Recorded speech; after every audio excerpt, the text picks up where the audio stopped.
विघ्नाः प्रणश्यन्ति सिद्ध्यन्ति च मनोरथाः। ममाधवसमो देवो न च मध्वसमो गुरुः न तद्वाक्यसमं शास्त्रं न च तस्य समः पुमान्। माता च कमला देवी पिता देवो जनार्दनः बान्धवाः विष्णुभक्ताश्च स्वदेशो भुवनत्रयम्। प्रथमो हनुमान् नाम द्वितीयो भीम एव च पूर्णप्रज्ञस्तृतीयस्तु भगवत्कार्यसाधकः। कंसध्वंसिपदाम्भोज संसक्तो हंसपुङ्गवः ब्रह्मण्यगुरुराजाख्यो वर्ततानो मानसे। तं वन्दे नरसिंहतीर्थनिलयं श्रीव्यासराट् पूजितं ध्यायन्तं मनसा नृसिंहचरणं श्रीपादराजं गुरुम्। अर्थिकल्पितकल्पोऽयं प्रत्यक्षगजकेसरी व्यासतीर्थगुरोर्भूयादस्मदिष्टार्थसिद्धये। तपोविद्याविरक्त्यादिसद्गुणोघाकरानहं वादिराजगुरुं वन्दे। हरिग्रीवदाश्रयान् भक्तानां मानसाम्भोज भानवे कामधेनवे नमतां कल्पतरवे विचिन्तगुरवे नमः।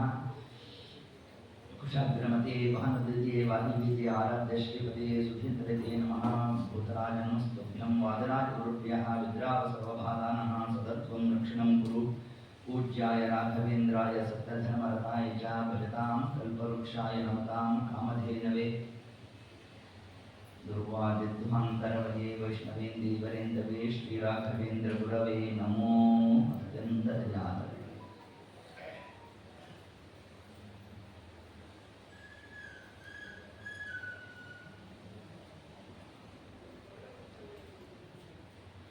जन्माद्यस्य यतोऽन्वयादितरतः जातेष्वविघ्नः स्वराट्।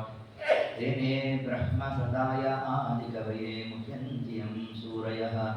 तेजो वारिमृतां यथा विनिमयो यत्र त्रिसर्गो मृषा धाम्ना स्वेन सदा निरस्तकुहकं। सत्यं परं धीमहि निगमकल्पतरोर्गलितं फलं शुकमुखादमृतद्रवसंयुतं। पिबत भागवतं रसम् आलयं मुहुरहो रसिकाः भुवि भावुकाः। श्रीगुरुभ्यो नमः। हरि ओम्। ಕೃಷ್ಣಾವತಾರದ ಚಿಂತನೆಯಲ್ಲಿ ವಸುದೇವ ದೇವಿಕೆಯರು ತಾವು ತಮ್ಮ ಹಿಂದಿನ ಜನ್ಮದಲ್ಲಿ ಅರ್ಥಾತ್ ಮೂಲ ರೂಪದಲ್ಲಿ ಪರಮಾತ್ಮನನ್ನು ಕುರಿತು ಸ್ತೋತ್ರ ಮಾಡಿರೋಣ. ಅದರ ನಿಮಿತ್ತ ಬ್ರಹ್ಮದೇವರು ಪರಮಾತ್ಮನ ಸ್ತೋತ್ರವನ್ನು ಮಾಡಬೇಕು. ಸ್ವಾಮಿ ನೀನು ವಸುದೇವ ದೇವಿಕೆಯರಲ್ಲಿ ಬರಬೇಕು ಅಂತ ತಾವು ಪ್ರಾರ್ಥನೆಯನ್ನು ಮಾಡಿದ್ದಾರಂತೆ. ಇದಕ್ಕೆ ಆಚಾರ್ಯ ಮಧ್ವರು ತಾವು ತಿಳಿಸಿದ್ರು. ಪರಮಾತ್ಮ ತಾನು ವಸುದೇವ ದೇವಿಗೆ ಸ್ತೋತ್ರ ಮಾಡಿದ್ರು, ಅದಕ್ಕೆ ಪರಮಾತ್ಮ ಬಂದ ಅಂತ ಮಾಡಿ ಮತ್ಯಾಕೆ ಬಂದ? ಯಸ್ಮಾತ್ ಅನುಕಂಪನಾಭ.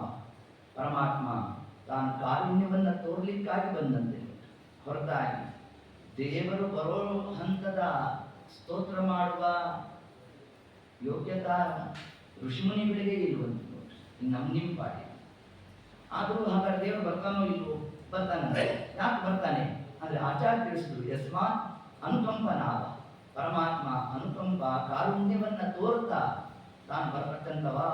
ಅದರಂತೆ ಸೋಜನಿ ದೇವಕ್ಯಂತೆ. ಯಸ್ಮಾತ್ ಅನುಕಂಪನಾವ ದೇವಕ್ಯಂತೆ ಅವದನ್ ದೇವಕ್ಯಂತೆ. ಎಷ್ಟು ಕಡೆಯಲ್ಲಿ ಆಚಾರ್ಯ ದೇವಕ್ಯಂತೆ ದೇವಕ್ಯಂತೆ ದೇವಕ್ಯಂತೆ ಅಂತ 4 ಕಡೆಯಲ್ಲಿ ಶಬ್ದವನ್ನು ಪ್ರಯೋಗ ಮಾಡಿ ಏನಿದರ ಆಗ್ತಾರಿಲ್ಲ. ದೇವಕ್ಯಂತೆ ಅಂತಂದ್ರೆ ಆ ದೇವಕ್ಕೆ ಸಮೀಪದಲ್ಲಿ ಪರಮಾತ್ಮ ತಾನು ಬಂದ. ಇನ್ನ ದೇವಕ್ಯಂತೆ ದೇವಕಿ ಅಂತೆ ಹತ್ತಿರದಲ್ಲಿ ಪರಮಾತ್ಮ ಬಂದ. ದೇವಕಿಯಲ್ಲೇ ಯಥಾವತ್ತಾಗಿ ನಾವು ಜೀವರು ಬಂದಂತೆ ಬಂದದ್ದಲ್ಲ ಅಂತ ಆಚಾರ್ಯ ತಿಳಿಸಿದ್ರು. ಇನ್ನು ಪುನಃ ಆ ದೇವಕ್ಯಂತೆ ಕ್ಯಂ ತೇ ದೇವಕಿ ದೇವಕ್ಯಂತೆ ಅನ್ನೋದರಲ್ಲಿ ಕೆಂ ಅನ್ನೋ ಶಬ್ದ ಏನು? ಕ ಅಂದ್ರೆ ಬ್ರಹ್ಮದೇವರು, ಕೆಂ ಅಂತಂದ್ರೆ ಬ್ರಹ್ಮಾಂಡ. ಆ ಬ್ರಹ್ಮಾಂಡ ತೇ ನಿನಗೆ ಸಂಬಂಧಪಟ್ಟಿರ್ತಕ್ಕಂಥ ಸ್ವಾಮಿ ಅವರು. ಆದ್ದರಿಂದ ನಿನ್ನ ಬ್ರಹ್ಮಾಂಡವನ್ನ ನೀನು ರಕ್ಷಣೆ ಮಾಡಲಿಕ್ಕಾಗಿ ಬಾ ಅಂತ ಬ್ರಹ್ಮದೇವರು ಕರೆದಿರ್ತಕ್ಕಂತಹ ಶಬ್ದವೇ ದೇವಕ್ಯಂತೆ. ಇನ್ನ ದೇವಕಿ ಅಂತಂದ್ರೆ ಏನು? ದೇವ ದೇವತೆಗಳು, ಕ ಸುಖ. ದೇವತೆಗಳಿಗೆ ಸುಖಕ್ಕೆ ಪ್ರತಿರೋಧವನ್ನು ಮಾಡತಕ್ಕಂಥವರು ಯಾರು? ಕಿ. ಅವರನ್ನೇನ ಕುತ್ಸಿತ. ಅದರಿಂದ ದೇವಕಿ ಅನ್ನೋ ಶಬ್ದದಿಂದ ಈ ದೇವತೆಗಳಿಗೆ ಸುಖಕ್ಕೆ ಬಾಧಕರಾಗಿರ್ತಕ್ಕಂತಹ ದೈತ್ಯರನ್ನು ಅಂದೇ ಅವನ ಸಂಹಾರ ಮಾಡಲಿಕ್ಕಾಗಿ ಬಂದಂತಹ ಪರಮಾತ್ಮ ಯಸ್ಮಾತ್ ದೇವತ್ಯಂತೆ. ಹೀಗೆ ಒಂದು ಶಬ್ದವನ್ನು ಆಚಾರ್ಯ ಪ್ರಯೋಗ ಮಾಡಿ ನಾನಾ ಪ್ರಕಾರವಾಗಿ ತಾವಲ್ಲಿ ಅರ್ಥದ ಸಂಯೋಗವನ್ನು ಮಾಡಿಕೊಟ್ಟಿದ್ದಾರೆ. ಹೀಗೆ ಆ ಕ್ರಮದಿಂದ ನಮ್ಮೆಲ್ಲ ಕಥಾ ಗೊತ್ತಿದೆ. ಮೊದಲಿಗೆ 6 ಮಂದಿ ಯಾರಲ್ಲಿ ದೇವತೆಗೆ ಬರಬೇಕು. ಬಂದಾಗ ತತ್ಕಾಲಕ್ಕೆ ಏನಾಯಿತು? 6 ಮಂದಿಯರು ಕೂಡ ಮೃತರಾಗಿದ್ದಾರೆ. ಹುಟ್ಟಿದ ಕಾಲಕ್ಕೆ ಮೃತರಾದರು ಅಂತಂದ್ರೆ ಇದರಿಂದ ಏನು ತಿಳಿಸು? ಪರಮಾತ್ಮ ಪೂರ್ವ ಜನ್ಮದ ಕರ್ಮ. ಯಾರನ್ನು ಬಿಡೋದು ನಮಗೆ ತಿಳಿಸು. ಬಿಡಿದೆ ನಮ್ಮ ಸಿದ್ಧಾಂತ ಎಷ್ಟು ಪ್ರಕಾರವಾಗಿ ತಾನು ಜಗತ್ತಿನಲ್ಲಿ ನಾವು ಕಾಣಲಿಕ್ಕೆ ಸಾಧ್ಯ ಇದೆ ಅಂತಂದ್ರೆ, ಇಬ್ಬರು ಹೆಣ್ಣು ಮಕ್ಕಳು ಒಂದೇ ಕಾಲಕ್ಕೆ ಗರ್ಭಧಾರಣೆ ಮಾಡಿದ್ದಾರೆ. ಒಂದೇ ಕಾಲಕ್ಕೆ, ಒಂದೇ ಸಮಯ, ಒಂದೇ ಮುಹೂರ್ತ, ಒಂದೇ ಗಳಿಗೆ ಪ್ರಸವನೂ ಆಗಿದೆ. ಒಂದು ಮಗು ಯಾವುದೋ AC ರೂಮಲ್ಲಿ ಕೂಡಿಸ್ದ, ಇನ್ನೊಂದು ಮಗು ಯಾವುದೋ ತಿಪ್ಪೆ ಗುಂಡಿನ ಹಾಕಿಸ್ದ. ಹಿಂಗೆ ಯಾಕಾಯ್ತು? ಈ ಮಗು ಮಾಡಿದ ಪುಣ್ಯ ಏನು, ಆ ಮಗು ಮಾಡಿದ ಪಾಪ ಏನು ಅಂತಂದ್ರೆ ಪೂರ್ವ ಜನ್ಮದ ಕರ್ಮಾನುಸಾರ. ಅದಂತೆ ದೇವಕಿ ಗರ್ಭದಲ್ಲಿ 6 ಮಂದಿ ಹುಟ್ಟಿದ ಕೂಡಲೇ ಮೃತರಾಗಲಿಕ್ಕೆ ಕಾರಣ ಏನು ಅಂತಂದ್ರೆ ಅದಕ್ಕಾಗಿ ತಿಳಿಸ್ತಾರೆ. ಹಿಂದೆ ಸೋತ್ತಮರಾಗಿರ್ತಕ್ಕಂತಹ ದೇವರ ಋಷಿಗಳನ್ನ ತಾವು ಅಪಮಾನ ಮಾಡಿದ್ರು. ಕಾಲಕ್ಕೆ ಅವರು ನಿಮ್ಮಲ್ಲಿ ಸೋತ್ತಮರನ್ನು ಅಪಮಾನ ಮಾಡಿದ್ದೇವೆ ಅಂತಂದ್ರೆ ಆಸುರಿ ಭಾವ. ಆಸುರಿ ಭಾವ ಇದೆ ಅಂತಂದ್ರೆ ನಿಮಗೆ ದೈತ್ಯ ಜನ್ಮ ಬರಲಿ ಅಂತ ಶಾಪ ಕೊಟ್ಟು ಕಾಲನೇಮಿ ದೈತ್ಯನ ಮಕ್ಕಳಾಗಿ ಬಂದಾಗ ಬ್ರಹ್ಮದೇವರನ್ನು ಕುರಿತು ತಪಸ್ ಮಾಡಿದ್ರು. ಅವಧ್ಯತ ವರವನ್ನು ಪಡೆದ್ರು. ಕಾಲಮಾನ ಯಾರಾಗಿತ್ತು? ಹಿರಣ್ಯಕಶಿಪನ ಕಾಲಮಾನ ಆಗಿತ್ತು. ಹಿರಣ್ಯಕಶಿಪು ನೋಡ್ದ, ಎಲ್ಲ ನನ್ನನ್ನು ಕುರಿತು ಮಾಡಬೇಕಾಗಿತ್ತು. ಅವನು ಕುರಿತು ಮಾಡಿದ್ದು ಬ್ರಹ್ಮದೇವರನ್ನೇ, ಮರ್ತಿ ಹೋಗಿತ್ತು ನೋಡ್ರಿ. ಅದೇ ದೈತ್ಯ ಪ್ರವೃತ್ತಿ. ಶಾಪ ಕೊಟ್ಟ, ಅವರ ತಂದೆಯಿಂದಲೇ ಮೃತರಾಗಬೇಕು ಅಂತ. ಇತ್ತ ಬ್ರಹ್ಮದೇವರ ವರ, ಇತ್ತ ಯಾರು? ಹಿರಣ್ಯಕಶಿಪನ ಶಾಪ. ಎರಡೂ ಸತ್ಯ ಆಗಬೇಕು. ಎರಡು ಸತ್ಯ ಆಗ್ಬೇಕಾದ್ರೆ ಯಾರು ಬರಬೇಕು? ಅಗಡನಾಗತಿಯಾದ ಪರಮಾತ್ಮ ಬರಬೇಕು. ಆದ್ರಿಂದ ಆ ದುರ್ಗಾದೇವಿಗೆ ಆಜ್ಞೆ ಮಾಡಿದ ಪರಮಾತ್ಮ, ನೋಡು 6 ಮಂದಿಯನ್ನು ಒಂದು ಗುಹೆಯ ಬಳಿ ಮಲಗಿಸ್ಬೇಕು. ಗಾಢವಾದ ನಿದ್ರೆ ಬರಬೇಕು. ಒಂದೊಂದು ಜೀವವನ್ನು ಕರ್ಷಣೆ ಮಾಡಬೇಕು. ದೇವಕ್ಕೆ ಗರ್ಭದಲ್ಲಿ ಇಡಬೇಕು. ಆ ಕಾಲನಿಮೆ ದೈತ್ಯನೇ ಇಲ್ಲಿ ಕಂಸನಾಗಿ ಬಂದಿದ್ದಾನೆ. ಅವನೇ ಅವನ ಮಗನನ್ನು ಸಂಹಾರ ಮಾಡಿದಂತೆ ಆಯಿತು. ಆ ಜೀವ ತಗೊಂಡು ಹೋಗಬೇಕು. ಪುನಃ ಅದೇ ಶರೀರದಲ್ಲಿ ಇಡಬೇಕು. ಮಲಗದವರು ಎತ್ತಂತೆ ಕೂಡಬೇಕು. ಇಷ್ಟು ವ್ಯಾಪಾರವನ್ನ ಅಲ್ಲಿ ಮಾಡಿಸಿರ್ತಕ್ಕಂಥದ್ದು. 6 ಮಂದಿ ಮೃತರಾದರು. 7 ಬಂದವರೇ ಶೇಷದೇವರು. ಎಷ್ಟು ಕಾಲ ವಾಸ ಮಾಡಿದ್ರು? 3 ತಿಂಗಳು ವಾಸ. ಪುನಃ ಏನು ಹೋದರಂತೆ ರೋಹಿಣಿಯ ಗರ್ಭವನ್ನು ಪ್ರವೇಶ ಮಾಡಿ ನಮ್ಮ ದೇವರಂದ ದುರ್ಗಾದೇವಿಗೆ, ನೋಡು ಸ್ವಲ್ಪ ಹುಷಾರ ಕರ್ಷಣೆ ಮಾಡುವುದಿಲ್ಲ. ಯಾಕೆ ಅಂತಂದ್ರು ದುರ್ಗಾದೇವಿ, ನನ್ನ ಹಾಸಿಗೆ ಅದು ಹುಷಾರು ಅಂತ. ಹಾಸಿಗೆ ಡ್ಯಾಮೇಜ್ ಮಾಡಿದ್ದೆ ಅಂತ ಬರುವ. ಹೀಗೆ ಆ ಕ್ರಮದಲ್ಲಿ ಸಮ್ಯಕ್ ಕರ್ಷೆ, ಚೆನ್ನಾಗಿ ಕರ್ಷಿಸಲ್ಪಟ್ಟಿರ್ತಕ್ಕಂಥವರು ಯಾರೋ ಅವರಲ್ಲಿ ಏನಂತ ಕರೆದರು? ಸಂಕರ್ಷಣ ಅಂತ ಶೇಷದೇವರಿಗೆ ಕರೀಲಿಕ್ಕೆ ಏನು ಕಾರಣ? ಇದು ಒಂದು ಕಾರಣ. ಇಷ್ಟು ಅಂಶವನ್ನು ಹೇಳ್ತಾ 8ನೇ ಗರ್ಭವನ್ನು ಪ್ರವೇಶ ಮಾಡತಕ್ಕಂತಹ ಪರಮಾತ್ಮ ಹಾಗಾದ್ರೆ ಏನು ತಿಳಿಸ್ತಾ ಇದರಿಂದ ಅಂತಂದರೆ, ಪರಮಾತ್ಮ ನಮ್ಮಲ್ಲೂ ಬರಬೇಕು ಅಂತಂದ್ರೆ, ಹಿಂದೆ ಹೇಳಿಬಿಟ್ಟಿದ್ದೇನೆ ಇದನ್ನೆಲ್ಲ, ನಮ್ಮಲ್ಲಿ ದೇವರು ಬರಬೇಕು ಅಂತಂದ್ರೆ ಕೂಸಿನ ರೂಪದಲ್ಲಿ ಬರಬೇಕು ಅಂತ ಅಲ್ಲ. ನಮ್ಮಲ್ಲಿ ಭಗವತ್ಪರವಾದ ಜ್ಞಾನಜನ್ಯ ಆಗ್ಲಿಕ್ಕೆ ಶುರುವಾಗಿದೆ ಅಂತಂದ್ರೆ ಪರಮಾತ್ಮನ ಸನ್ನಿಧಾನ ನಮ್ಮಲ್ಲಿ ಬಂದಿದೆ ಅಂತ ಅರ್ಥ ಮಾಡಬೇಕು. ಅದರಂತೆ ಇಲ್ಲಿ ಕೃಷ್ಣ ನಮ್ಮಲ್ಲಿ ಬರಬೇಕು ಅಂತಂದ್ರೆ ಹಾಗಾದ್ರೆ ನಾವೇನ್ ಮಾಡಬೇಕು ಅಂತಂದ್ರೆ, ದೇವಕಿಯ ಆ ಎಲ್ಲ ಸಮಗ್ರ ವೃತ್ತಾಂತವನ್ನ ಅವಲೋಕನ ಮಾಡ್ರಿ ಅಂತ ಪರಮಾತ್ಮ. ಏನು ಕ್ರಮ ಅಲ್ಲಿ? ಅವರ ಕಾರಾಗೃಹದಲ್ಲಿ ಅಲ್ಲಿ ಬಂಧಿತರಾಗ್ಲಿಕ್ಕೆ ಏನು ಕಾರಣ ಅಂತಂದ್ರೆ, ವಸುದೇವ ದೇವಕಿಯರು ಅವರು ಜೀವನ ಪ್ರತೀಕ. ಅವರು ರಥವನ್ನ ಹತ್ತಿದ್ರು. ಆ ರಥದ ರಥಿಕನಾಗಿ ಯಾರು ಕೂತ? ಕಂಸ ಕೂತ. ಅದರ ಫಲ ಏನಾಯಿತು? ಬಂಧನಕ್ಕೆ ಒಳಗಾದ. ಹೌದಾ? ಹಾಗಾದ್ರೆ ಜೀವನೆಂಬ ವಸುದೇವ ದೇವಕಿಯರು, ದೇಹವೆಂಬ ರಥ, ಈ ದೇಹವೆಂಬ ರಥಕ್ಕೆ 5 ಕುದುರೆಗಳು. 5 ಕುದುರೆಗಳು ಯಾವುದು ಅಂತಂದ್ರೆ ಮನಸ್ಸಿನ ಆಂತರಿಕ ಪ್ರಭೇದಗಳು. ಮನಸ್ಸು, ಚಿತ್ತ, ಚೇತನ, ಅಹಂಕಾರ, ರೂಪ ಅಂತ ಹೀಗಿರ್ತಕ್ಕಂಥದ್ದು. ಈ 5 ಕುದುರೆಗಳ ಸ್ಥಾನದಲ್ಲಿರ್ತಕ್ಕಂಥದ್ದು. ಈ 5ರ ಸಾರಥ್ಯವನ್ನ ಜೀವರೆಂಬ ವಸುದೇವ ದೇವಕಿಯರು ಯಾರ ಕೈಗೆ ಕೊಟ್ಟಿದ್ದಾರೆ? ಕಂಸನ ಕೈಗೆ ಕೊಟ್ಟರು. ಕಂಸ ಯಾರು? ಕಾಲಿನೇಮಿ ದೈತ್ಯ. ಕಾಲಿನೇಮಿ ದೈತ್ಯ ಯಾವುದಕ್ಕೆ ಅಭಿಮಾನಿ? ದುಷ್ಟಕಾಮನೆಗಳಿಗೆ ಅಭಿಮಾನಿ. ನಾವೇನಾದರೂ ನಮ್ಮ ಮನಸ್ಸೆಂಬ ಕುದುರೆಗಳನ್ನ ದುಷ್ಟಕಾಮನೆಗಳ ಕೈಗೆ ಕೊಟ್ಟಿದ್ದೇವೆ ಅಂತಂದ್ರೆ ನಾವು ಬಂಧನಕ್ಕೆ ಒಳಗಾಗ್ತೇವೆ. ಹಾಗಾದ್ರೆ ನಮ್ಮ ಮನಸ್ಸೆಂಬ ಆ ಕುದುರೆಗಳನ್ನ ನಾವು ಕಂಸನ ಕೈಗೆ ಕೊಡಬಾರದು. ಯಾರ ಕೈಗೆ ಕೊಡಬೇಕು? ಕಂಸಾರಿಯಾದ ಕೃಷ್ಣನ ಕೈಗೆ ಕೊಡಬೇಕು. ಹಾಗೆ ಕಂಸಾರಿಯಾದ ಕೃಷ್ಣನ ಕೈಗೆ ಕೊಟ್ಟಿರ್ತಕ್ಕಂಥವರು ಯಾರು? ಅರ್ಜುನ. ಅರ್ಜುನ ಕೊಟ್ಟ ತನ್ನ ರಥ ಸಾರಥ್ಯವನ್ನ. ಆತನಿಗೆ ಏನು ಪ್ರಾಪ್ತಿ ಆಯಿತು? ಜಯ ಪ್ರಾಪ್ತಿ ಆಯಿತು. ಇಷ್ಟು ತತ್ವವನ್ನು ಪರಮಾತ್ಮ ತಿಳಿಸ್ತಾ, ಇದು ಕೃಷ್ಣಾವತಾರ. ಏತತ್ಕ್ರಮದಲ್ಲಿ ಮೊದಲಿಗೆ ಸರಿ ಆ 6 ಮಂದಿ ಮೃತರಾದರು, 7ನೇವರು ಶೇಷದೇವರು ಬಂದರು, 3 ತಿಂಗಳು ವಾಸ ಮಾಡಬೇಕು, ಗರ್ಭಸ್ರಾವ ಆದಂತೆ ಕಥಾ ಮಾಡಿದ. ಇಷ್ಟೆಲ್ಲ ಯಾಕೆ ತೋರಿಸ್ದ ನಮ್ಮ ದೇವರು ಅಂತಂದ್ರೆ, ನಮ್ಮಲ್ಲಿ ಪರಮಾತ್ಮ ಬರಬೇಕು ಅಂದ್ರೆ ಮೊದಲಿಗೆ 6 ನಮ್ಮಲ್ಲಿ ಹೋಗಬೇಕು. ಯಾವ್ದು 6 ಹೋಗ್ಬೇಕು? 6 ತೆರೆಯ ನೋಡಂಬಿಗ. 6 ತೆರೆಗಳಂತೆ. ಯಾವ್ದ್ಯಾವುದು? ಕಾಮ, ಕ್ರೋಧ, ಲೋಭ, ಮದ, ಮಾತ್ಸರ್ಯ ಅಂತ ಏನು 6 ಕೂತಿದೆ. ಈ 6 ಯಾವುದಕ್ಕೆ ದ್ಯೋತಕ? ಅಜ್ಞಾನಕ್ಕೆ ದ್ಯೋತಕ. ಈ 6ರ ದ್ಯೋತಕವಾಗಿರ್ತಕ್ಕಂಥ ಅಜ್ಞಾನ ನಿವೃತ್ತಿ ಆಗಬೇಕು. ಅಷ್ಟಕ್ಕೆ ದೇವರು ಬರುವಲ್ಲ, ಶೇಷದೇವರು ಬರಬೇಕು. ಶೇಷದೇವರು ಬರಬೇಕು ಅಂತಂದ್ರೆ ಯಾವುದಕ್ಕೆ ಅಭಿಮಾನಿಗಳು? ತತ್ವಜ್ಞಾನಕ್ಕೆ ಅಭಿಮಾನಿಗಳು ಶೇಷದೇವರು. ಹಾಗಾದ್ರೆ ಅಜ್ಞಾನ ಹೋಗ್ಬೇಕು, ತತ್ವಜ್ಞಾನವನ್ನು ಪಡಿಬೇಕು. ತತ್ವಜ್ಞಾನ ಎಷ್ಟು ನಾವು ಸಂಪಾದನೆ ಮಾಡಬೇಕು? ದೇವರಲ್ಲ, ಸ್ವಲ್ಪನೇ ಮಾಡ್ರಿ ಅಂತ. ಅದಕ್ಕೆ 3 ತಿಂಗಳು ವಾಸ ಅಂತೇಳಿ, ಸ್ವಲ್ಪ ಮಾಡ್ರಿ, ನಾನು ಬಂದೇ ಬಿಡ್ತೇನೆ ಅಂತ ಪರಮಾತ್ಮ. ಅದರಂತೆ ಆ ತತ್ವಜ್ಞಾನವನ್ನ ನಾವು ಸಂಪಾದನೆ ಮಾಡಬೇಕು. ಯಾವಾಗ ತತ್ವಜ್ಞಾನ ಬಂತೋ ಅದರ ಫಲವೇ ಪರಮಾತ್ಮನ ಆಗಮನ. ಅದೇ ದೇವಕಿಯ ಅಷ್ಟಮ ಗರ್ಭದಲ್ಲಿ ಕೃಷ್ಣ ತಾನು ಪ್ರವೇಶ ಮಾಡಬೇಕು. ಪ್ರವೇಶ ಮಾಡಿದಾಗ ಬ್ರಹ್ಮಾದಿ ದೇವತೆಗಳು ತಾವು ಆ ಗರ್ಭವನ್ನು ಪ್ರವೇಶ ಮಾಡಿ ಸ್ತೋತ್ರ ಮಾಡಿರ್ತಕ್ಕಂಥದ್ದೇ ಸತ್ಯವ್ರತಂ ಸತ್ಯಪರಂ ಸತ್ಯಂ ಸತ್ಯಂ ಸತ್ಯಂ ಸತ್ಯ ನೇತ್ರಂ ಸತ್ಯಾತ್ಮಕಂ ತ್ವಾಂ ಪ್ರಪನ್ನಾಹ ಅಂತ ಸುಮಾರು 18 ಶ್ಲೋಕದಿಂದ ದೇವರನ್ನ ಸ್ತೋತ್ರ ಮಾಡಿರ್ತಕ್ಕಂಥದ್ದೇ ಗರ್ಭಸ್ತುತಿ. ಯಾರ ಗರ್ಭದ ಸ್ತುತಿ? ದೇವಕಿಯ ಗರ್ಭದ ಸ್ತುತಿ ಅಲ್ಲ. ಪರಮಾತ್ಮನಿಗೆ ಏನು ಹೆಸರು? ಗರ್ಭ ಅಂತ ಹೆಸರು. ದೇವರಿಗೆ ಯಾಕೆ ಗರ್ಭ ಅಂತ ಹೆಸರು? ಗೃಹಾತಿ. ಯಾರು ಎಲ್ಲರನ್ನೂ ಒತ್ತಿದ್ದಾನೋ ಅವನನ್ನು ಏನಂತ ಕರೆದರು? ಗರ್ಭ ಅಂತ ಕರೆದರು. ನಾವು ನೀವು ತಾಯಿಯ ಗರ್ಭದಲ್ಲಿದ್ದಾಗ ತಾಯಿನೇ ಹೊರತಾಳಂತೆ ನಮ್ಮನ್ನ. ಆದರೆ ಕೃಷ್ಣ ತಾನು ದೇವಕಿಯ ಗರ್ಭದಲ್ಲಿದ್ದಾಗ ದೇವಕ್ಕೆ ಹೊರಲಿಕ್ಕೆ ಆಗೋಲ್ಲ, ಕೃಷ್ಣನೇ ಅವಳನ್ನು ಹೊತ್ತಿದ್ದಾನಂತೆ. ಆದ್ದರಿಂದ ಆ ಸ್ತೋತ್ರವನ್ನೇನಂತ ಕರೆದರು? ಗರ್ಭಸ್ತುತಿ ಅಂತ ತಿಳಿಸ್ತಾ ತತ್ಕಾಲಕ್ಕೆ ಪರಮಾತ್ಮ ತಾನು ವಿಶಿಷ್ಟವಾದ ಪರ್ವಕಾಲ, ಅಷ್ಟಮಿ ತಿಥಿ, ಶ್ರಾವಣ ಮಾಸ, ರಾತ್ರಿ ಕಾಲ, ಹೀಗಿರೋ ಕಾಲಕ್ಕೆ ಪರಮಾತ್ಮ ತಾನು ಪ್ರಾದುರ್ಭಾವನಾಗೋಣ.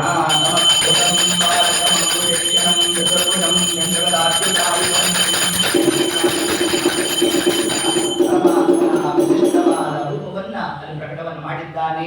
ತಮದ್ಭುತಂ ಬಾಲಕ ಮಂಬುಜಿಕ್ಷಣಂ. ಇದೊಂದು ಶಬ್ದ ಹೇಳ್ಕೊಂಡ್ರೆ ಎಷ್ಟೆಷ್ಟು ಅರ್ಥ ಮಾಡ್ಲಿಕ್ಕೆ ಅವಕಾಶ ಇದೆ. ಏನು ಈ ಶಬ್ದಾರ್ಥ ಏನು? ತಮದ್ಭುತಂ ಬಾಲಕ ಅಂಬುಜಿಕ್ಷಣಂ. ಯಾರಿಗಾಗ ಬಂದ ಪರಮಾತ್ಮ ಅದನ್ನು ತಿಳಿಸಿದ್ರು. ಅಂಬುಜ ಅವ್ರಿಗೋಸ್ಕರ ಬಂದ ಅಂಬುಜ ಈ ಕ್ಷಣ. ಅಂಬುಜ ಅಂದ್ರೆ ಏನರ್ಥ? ತಾವರೆ ಕಮಲ ಅಂತ ಅರ್ಥ. ಪರಮಾತ್ಮನ ಕಣ್ಣುಗಳು ಹೇಗಿದೆ? ತಾವರೆ ದಳ ನಯನ. ಇದು ಸಾಮಾನ್ಯ ಅರ್ಥ. ಆದ್ರೆ ಯಾರ ಸ್ತೋತ್ರ ಮಾಡಿದ್ರೋ ಅವ್ರಿಗೋಸ್ಕರ ಪರಮಾತ್ಮ ಬಂದ ಅಂತ ತಿಳಿಸುದು. ಸತ್ಯಧರ್ಮ ತೀರ್ಥರ ವ್ಯಾಖ್ಯಾನದಲ್ಲಿ ಏನಂತ ಅಲ್ಲಿ ವ್ಯಾಖ್ಯಾನ ಮಾಡಿದ್ದಾರೆ ಮಹಾನುಭಾವರು. ಅಲ್ಲಿ ತಿಳಿಸ್ತಾರೆ ನಮಗೆ, ಅಂಬುಜೆ ಕ್ಷಣಂ, ಯಾರನ್ನು ನೋಡ್ಲಿಕ್ಕೆ ದೇವರು ಬಂದ, ಯಾರು ಸ್ತೋತ್ರ ಮಾಡಿದ್ರು ಅವ್ರನ್ನ ನೋಡ್ಲಿಕ್ಕೆ ಬಂದ. ಹಾಗಾದ್ರೆ ಅಂಬುಜ ಅಂದ್ರೆ ಯಾರು? ಭೂದೇವಿ ಅಲ್ಲ. ಅಂಬುಜ ಅಂದ್ರೆ ಭೂದೇವಿ ಹೆಂಗಾದ್ದು ಅಂತಂದ್ರೆ ಅದಕ್ಕೆ ನಾವು ಸೃಷ್ಟಿ ಪ್ರಕರಣವನ್ನ ಚಿಂತನೆ ಮಾಡಿದ್ರೆ ಗೊತ್ತಾಗುತ್ತೆ ನಮ್ಗೆ. ಯಾವ ತತ್ವದಿಂದ ಹುಟ್ಟಿತು ಅದನ್ನು ನಾವು ತಿಳ್ಕೋಬೇಕು.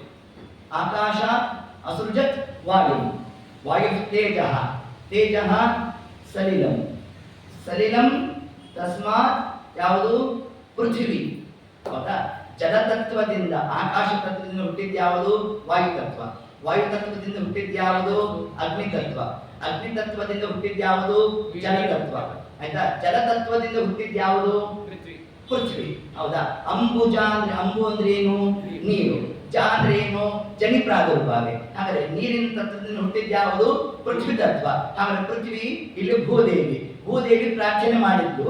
ಭೂದೇವಿ ಪ್ರಾರ್ಥನೆಗಾಗಿ ಪರಮಾತ್ಮ ಈ ಕ್ಷಣ ತಾನು ನೋಡ್ಲಿಕ್ಕೆ ಬಂದ. ಅಂಬುಜೆ ಕ್ಷಣ. ಇಷ್ಟು ಶಬ್ದವನ್ನು ಅರ್ಥ ಮಾಡ್ತು ಸತ್ಯಧರ್ಮಕ್ಕೆ. ಹೀಗೆ ಹೇಳ್ತಾ ಇನ್ನು ಅಂಬುಜೆ ಕ್ಷಣ ಇನ್ಯಾರಿಗೋಸ್ಕರ ಪರಮಾತ್ಮ ಬಂದ ಅಂತಂದ್ರೆ, ಅಂಬು ನೀರು ಜನಿ ಪ್ರಾದುರ್ಭಾವ. ಮಳೆ ಇಷ್ಟೆಲ್ಲ ಬರಬೇಕು ಅಂತಂದ್ರೆ ಏನು ಕಾರಣ ಅಂತಂದ್ರೆ, ಹೋಮ ಹವನಾದಿಗಳಾಗಬೇಕಂತೆ, ಪ್ರತಿನಿತ್ಯ ವೈಶ್ವದೇವ ಆಗಬೇಕಂತೆ, ಆ ಧೂಮ ಅಂತರಿಕ್ಷಕ್ಕೆ ಹೋಗಬೇಕು. ಅದರಿಂದಾಗಿ ನಮಗೇನಾಗಬೇಕು? ಮಳೆ ಬರಬೇಕು. ಅದರಿಂದ ಮಳೆ ಬರಲಿಕ್ಕೆ ಯಾರು ಕಾರಣ ಆದರೂ? ಯಾರು ನಿತ್ಯಾನುಷ್ಠಾನ ಪರರಾಗಿದ್ದಾರೋ ಅವರು ಅಂಬುಜ. ನೀರು ಬರಲಿಕ್ಕೆ, ಮಳೆ ಬರಲಿಕ್ಕೆ ಇಷ್ಟು ಸದಾಚಾರವಂತರು ಯಾರಿದ್ದಾರೆ, ಅದರಲ್ಲಿ ವೈಶ್ವದೇವಾದಿಗಳನ್ನು ಮಾಡ್ತಕ್ಕಂಥವರು, ಅವರನ್ನ ನೋಡ್ಲಿಕ್ಕಾಗಿ ಪರಮಾತ್ಮ ತಾನು ಬಂದ ಅನ್ನೋದನ್ನೇ ಅಂಬುಜೆ ಕ್ಷಣ ಅನ್ನೋ ಒಂದು ಶಬ್ದದಿಂದಾಗಿ ನಮಗೆ ತಿಳಿಸಿದ್ದಾರೆ. ಹೀಗೆ ಆ ಕ್ರಮದಿಂದ ಪರಮಾತ್ಮ ತಾನು ಬರೋ ಕಾಲಕ್ಕೆ ಹ್ಯಾಕ್ ಬಂದ? ವಿರಾಟ್ ರೂಪವನ್ನು ತೋರ್ಬಿಟ್ಟ ಪರಮಾತ್ಮ. ಶಿಶು ರೂಪದಿಂದ ಬರಲೇ ಇಲ್ಲ, ಬಾಲರೂಪದಿಂದ ಬರಲಿಲ್ಲ ಪರಮಾತ್ಮ. ತಾಯ ಹೊಟ್ಟೆಯಿಂದ ಮೂಲ ರೂಪವ ತೋರಿ ಆಯುಧ ಸಹಿತ ಬರವಂಟ. ರಾಜರು ಹೇಳ್ತಾರೆ ಲಕ್ಷ್ಮೀ ಶೋಭಾನುಭವದಲ್ಲಿ ಮಾತನ್ನ. ಯಾಕೆ ವಿರಾಟ್ ರೂಪದಿಂದ ಬಂದ ಪರಮಾತ್ಮ ಅಂತಂದ್ರೆ ಅದಕ್ಕೆ ತಿಳಿಸಿದ್ರು ಮತ್ತೇನಿಲ್ಲ, ತನ್ನ ತಂದೆಯಾದ ವಸುದೇವ ಅನೃತ ಸುಳ್ಳಾಡದ ಆಗಬಾರದು ಅಂತ ವಿರಾಟ್ ರೂಪ ತಗೊಂಡ. ವಿರಾಟ್ ರೂಪ ತಗೊಂಡಿಕ್ಕೂ ವಸುದೇವ ಸುಳ್ಳಾಡಬಾರ್ದು ಅಂತ ಹೇಳಲಿಕ್ಕೂ ಏನ್ ಸಂಬಂಧ ಅಂತಂದ್ರೆ, ಸಂಬಂಧ ಇದೆ ಅಂತಂದ್ರೆ, ವಸುದೇವ ತಾನ ಕಂಸನಿಗೆ ಏನ್ ಮಾತು ಕೊಟ್ಟಿದ್ದ? ಹುಟ್ಟೋ ಮಕ್ಕಳನ್ನೆಲ್ಲ ಕೊಡ್ತೀನಿ ಅಂತಂದಿದ್ದ. ಅದಕ್ಕೆ ನಮ್ಮ ದೇವರಂದ, ನಾನು ಮಗುವಾಗಿ ಬಂದ್ರೆ ನೀನ್ ಕೊಟ್ಟಿಲ್ಲ ಅಂತಂದ್ರೆ ನೀನ್ ಸುಳ್ಳಾಡದೆ ಅಂತ ಆಗುತ್ತೆ.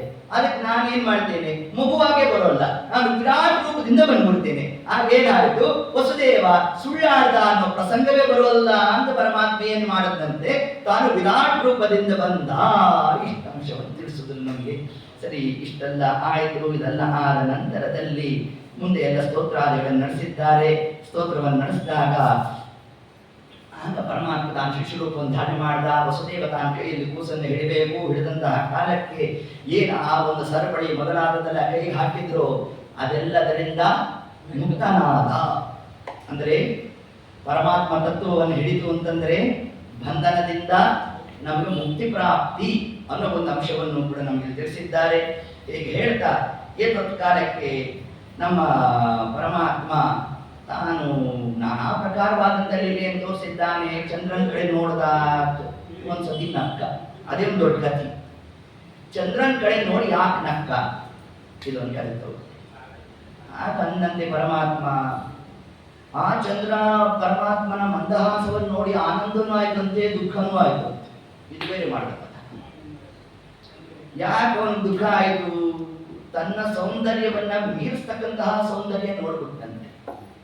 ಈ ಕೃಷ್ಣ ಹುಟ್ಟೋ ಪೂರ್ವದಲ್ಲಿ ಜಗತ್ತಿನಲ್ಲಿರ್ತಕ್ಕಂಥ ಎಲ್ಲಾ ಸುಂದರವಾದ ಪದಾರ್ಥಗಳಿಗೆ ಯಾರು ಉಪಮ ಕೂತಿದ್ರು?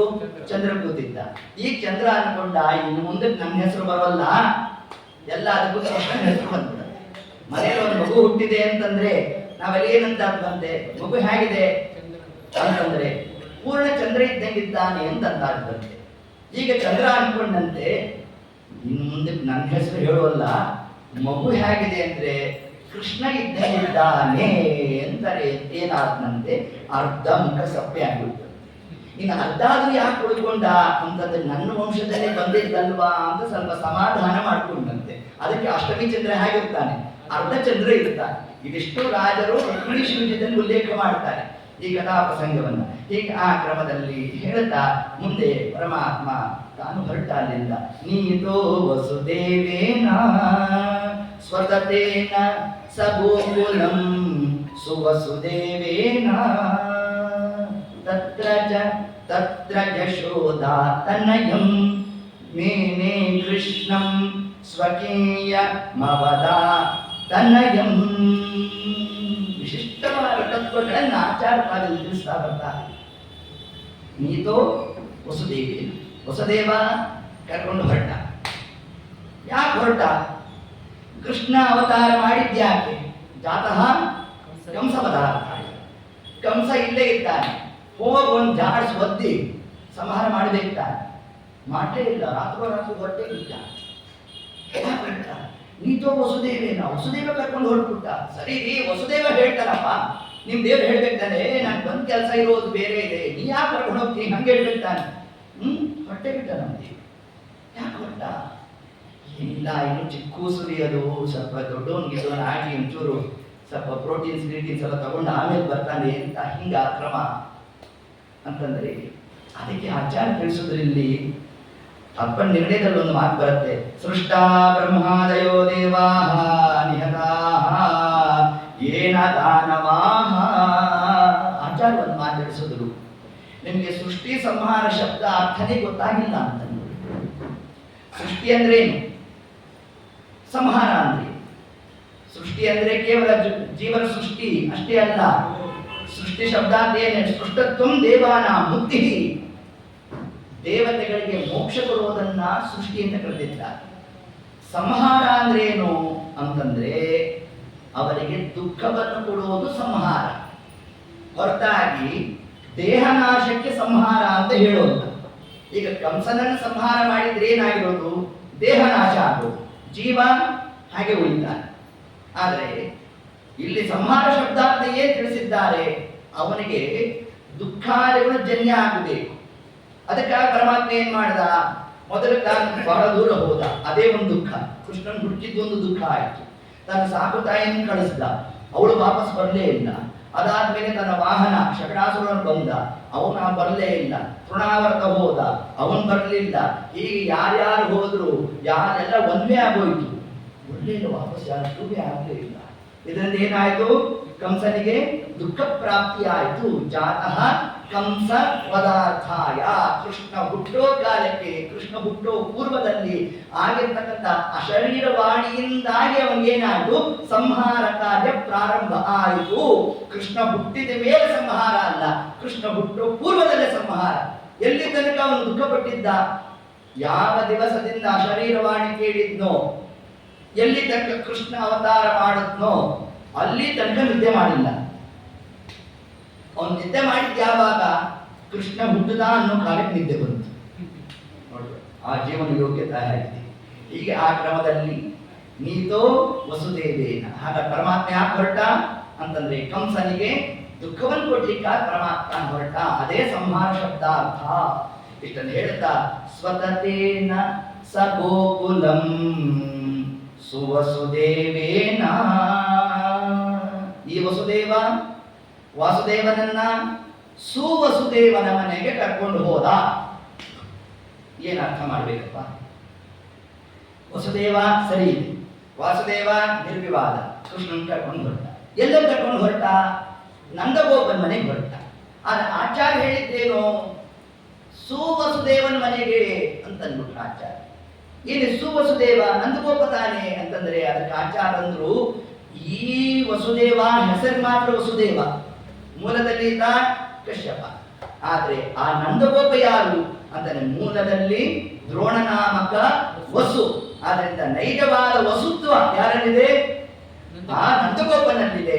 ಆದ್ರಿಂದ ನೀತೋ ವಸುದೇವೇನ ಸ ಗೋಕುಲೇನ ಸುವಸುದೇವೇನ. ಸುವಸುದೇವನಾದ ಆ ನಂದಗೋಪನ ಮನೆಗೆ ಪರಮಾತ್ಮ ತಾನು ಹೊರಟ ಅಂತ ಇಷ್ಟು ಹೇಳಿದ್ರೆ, ವಾದಿರಾಜ ಸ್ವಾಮಿಗಳು ರುಕ್ಮಿಣೀಶ್ ವಿಜಯದಲ್ಲಿ ನಿಮ್ಗೆ ಇಷ್ಟೇ ಅರ್ಥ ತೋರ್ತಾದೆ, ಇದಕ್ಕೆ ನಾವು ವ್ಯಾಖ್ಯಾನ ಮಾಡ್ತೇವೆ ಅಂತಂದು ಏನ್ ತಿಳಿಸಿದ್ರಲ್ಲಿ ಅಂದ್ರೆ, ನ ಕಂಸ ಭೀತ್ಯ. ಮೊದಲು ಅದನ್ನ ಹೇಳ್ಬಿಟ್ಟು ಕಂಸನಿಗೆ ಹೆದರ್ಕೊಂಡು ಪರಮಾತ್ಮ ಹೊರಟಿಲ್ಲ, ಅದನ್ನ ತಿಳ್ಕೊಂಡು ಮತ್ತೆ ಯಾಕೆ ಹೊರಟ? ಯಯೋ ಮುಕುಂದ ಸ ವಲ್ಲಭ ನಂದ ಕಲತ್ರಜಾತ. ಅವನ ಹೆಂಡತಿಯಲ್ಲಿ ಹುಟ್ಟಿದ್ಲಂತೆ, ಅದಕ್ಕೋಸ್ಕರ ಹೋದ್ನಂತೆ. ನಿಮ್ದೇನ್ ಪೂರ್ವಪಕ್ಷ ಅಂದ್ರು ರಾಜ. ಅವನ ಹೆಂಡತಿ ನಾವು ನೋಡಕ್ ಹೋದ ಅಷ್ಟೇ ಅಂತಂದ್ಬಿಟ್ಟು. ಸರಿ, ಅದಕ್ಕೂ ಸುವಸುದೇವೇನ ಶಬ್ದಕ್ಕೂ ಏನ್ ಅರ್ಥ ಮಾಡ್ತೀರಿ ಅಂತಂದ್ರೆ, ಅಲ್ಲೇ ಇರೋದು ಅರ್ಥ ಅಂದ್ರು ರಾಜರು. ಯಾಕೆ ಶ್ರೀಮದಾಚಾರ್ಯರು ಸುವಸುದೇವ ಶಬ್ದ ಹಾಕಿದ್ರು ಅಂತಂದ್ರೆ, ವಸು ಅಂದ್ರೆ ಸಂಪತ್ತು, ಸುವಸು ಅಂದ್ರೆ ನೈಜವಾದ ಸಂಪತ್ತು. ನೈಜವಾದ ಸಂಪತ್ತಿಗೆ ಅಭಿಮಾನಿ ಯಾರು? ಲಕ್ಷ್ಮೀದೇವಿ. ಹಾಗಾದ್ರೆ ಈ ವಸುದೇವ ವಾಸುದೇವನನ್ನ ಎಲ್ಲಿ ಲಕ್ಷ್ಮೀದೇವಿ ಇರ್ತಾಳೋ ಅಲ್ಲಿಗೆ ತಾನು ಕರ್ಕೊಂಡು ಹೋದ.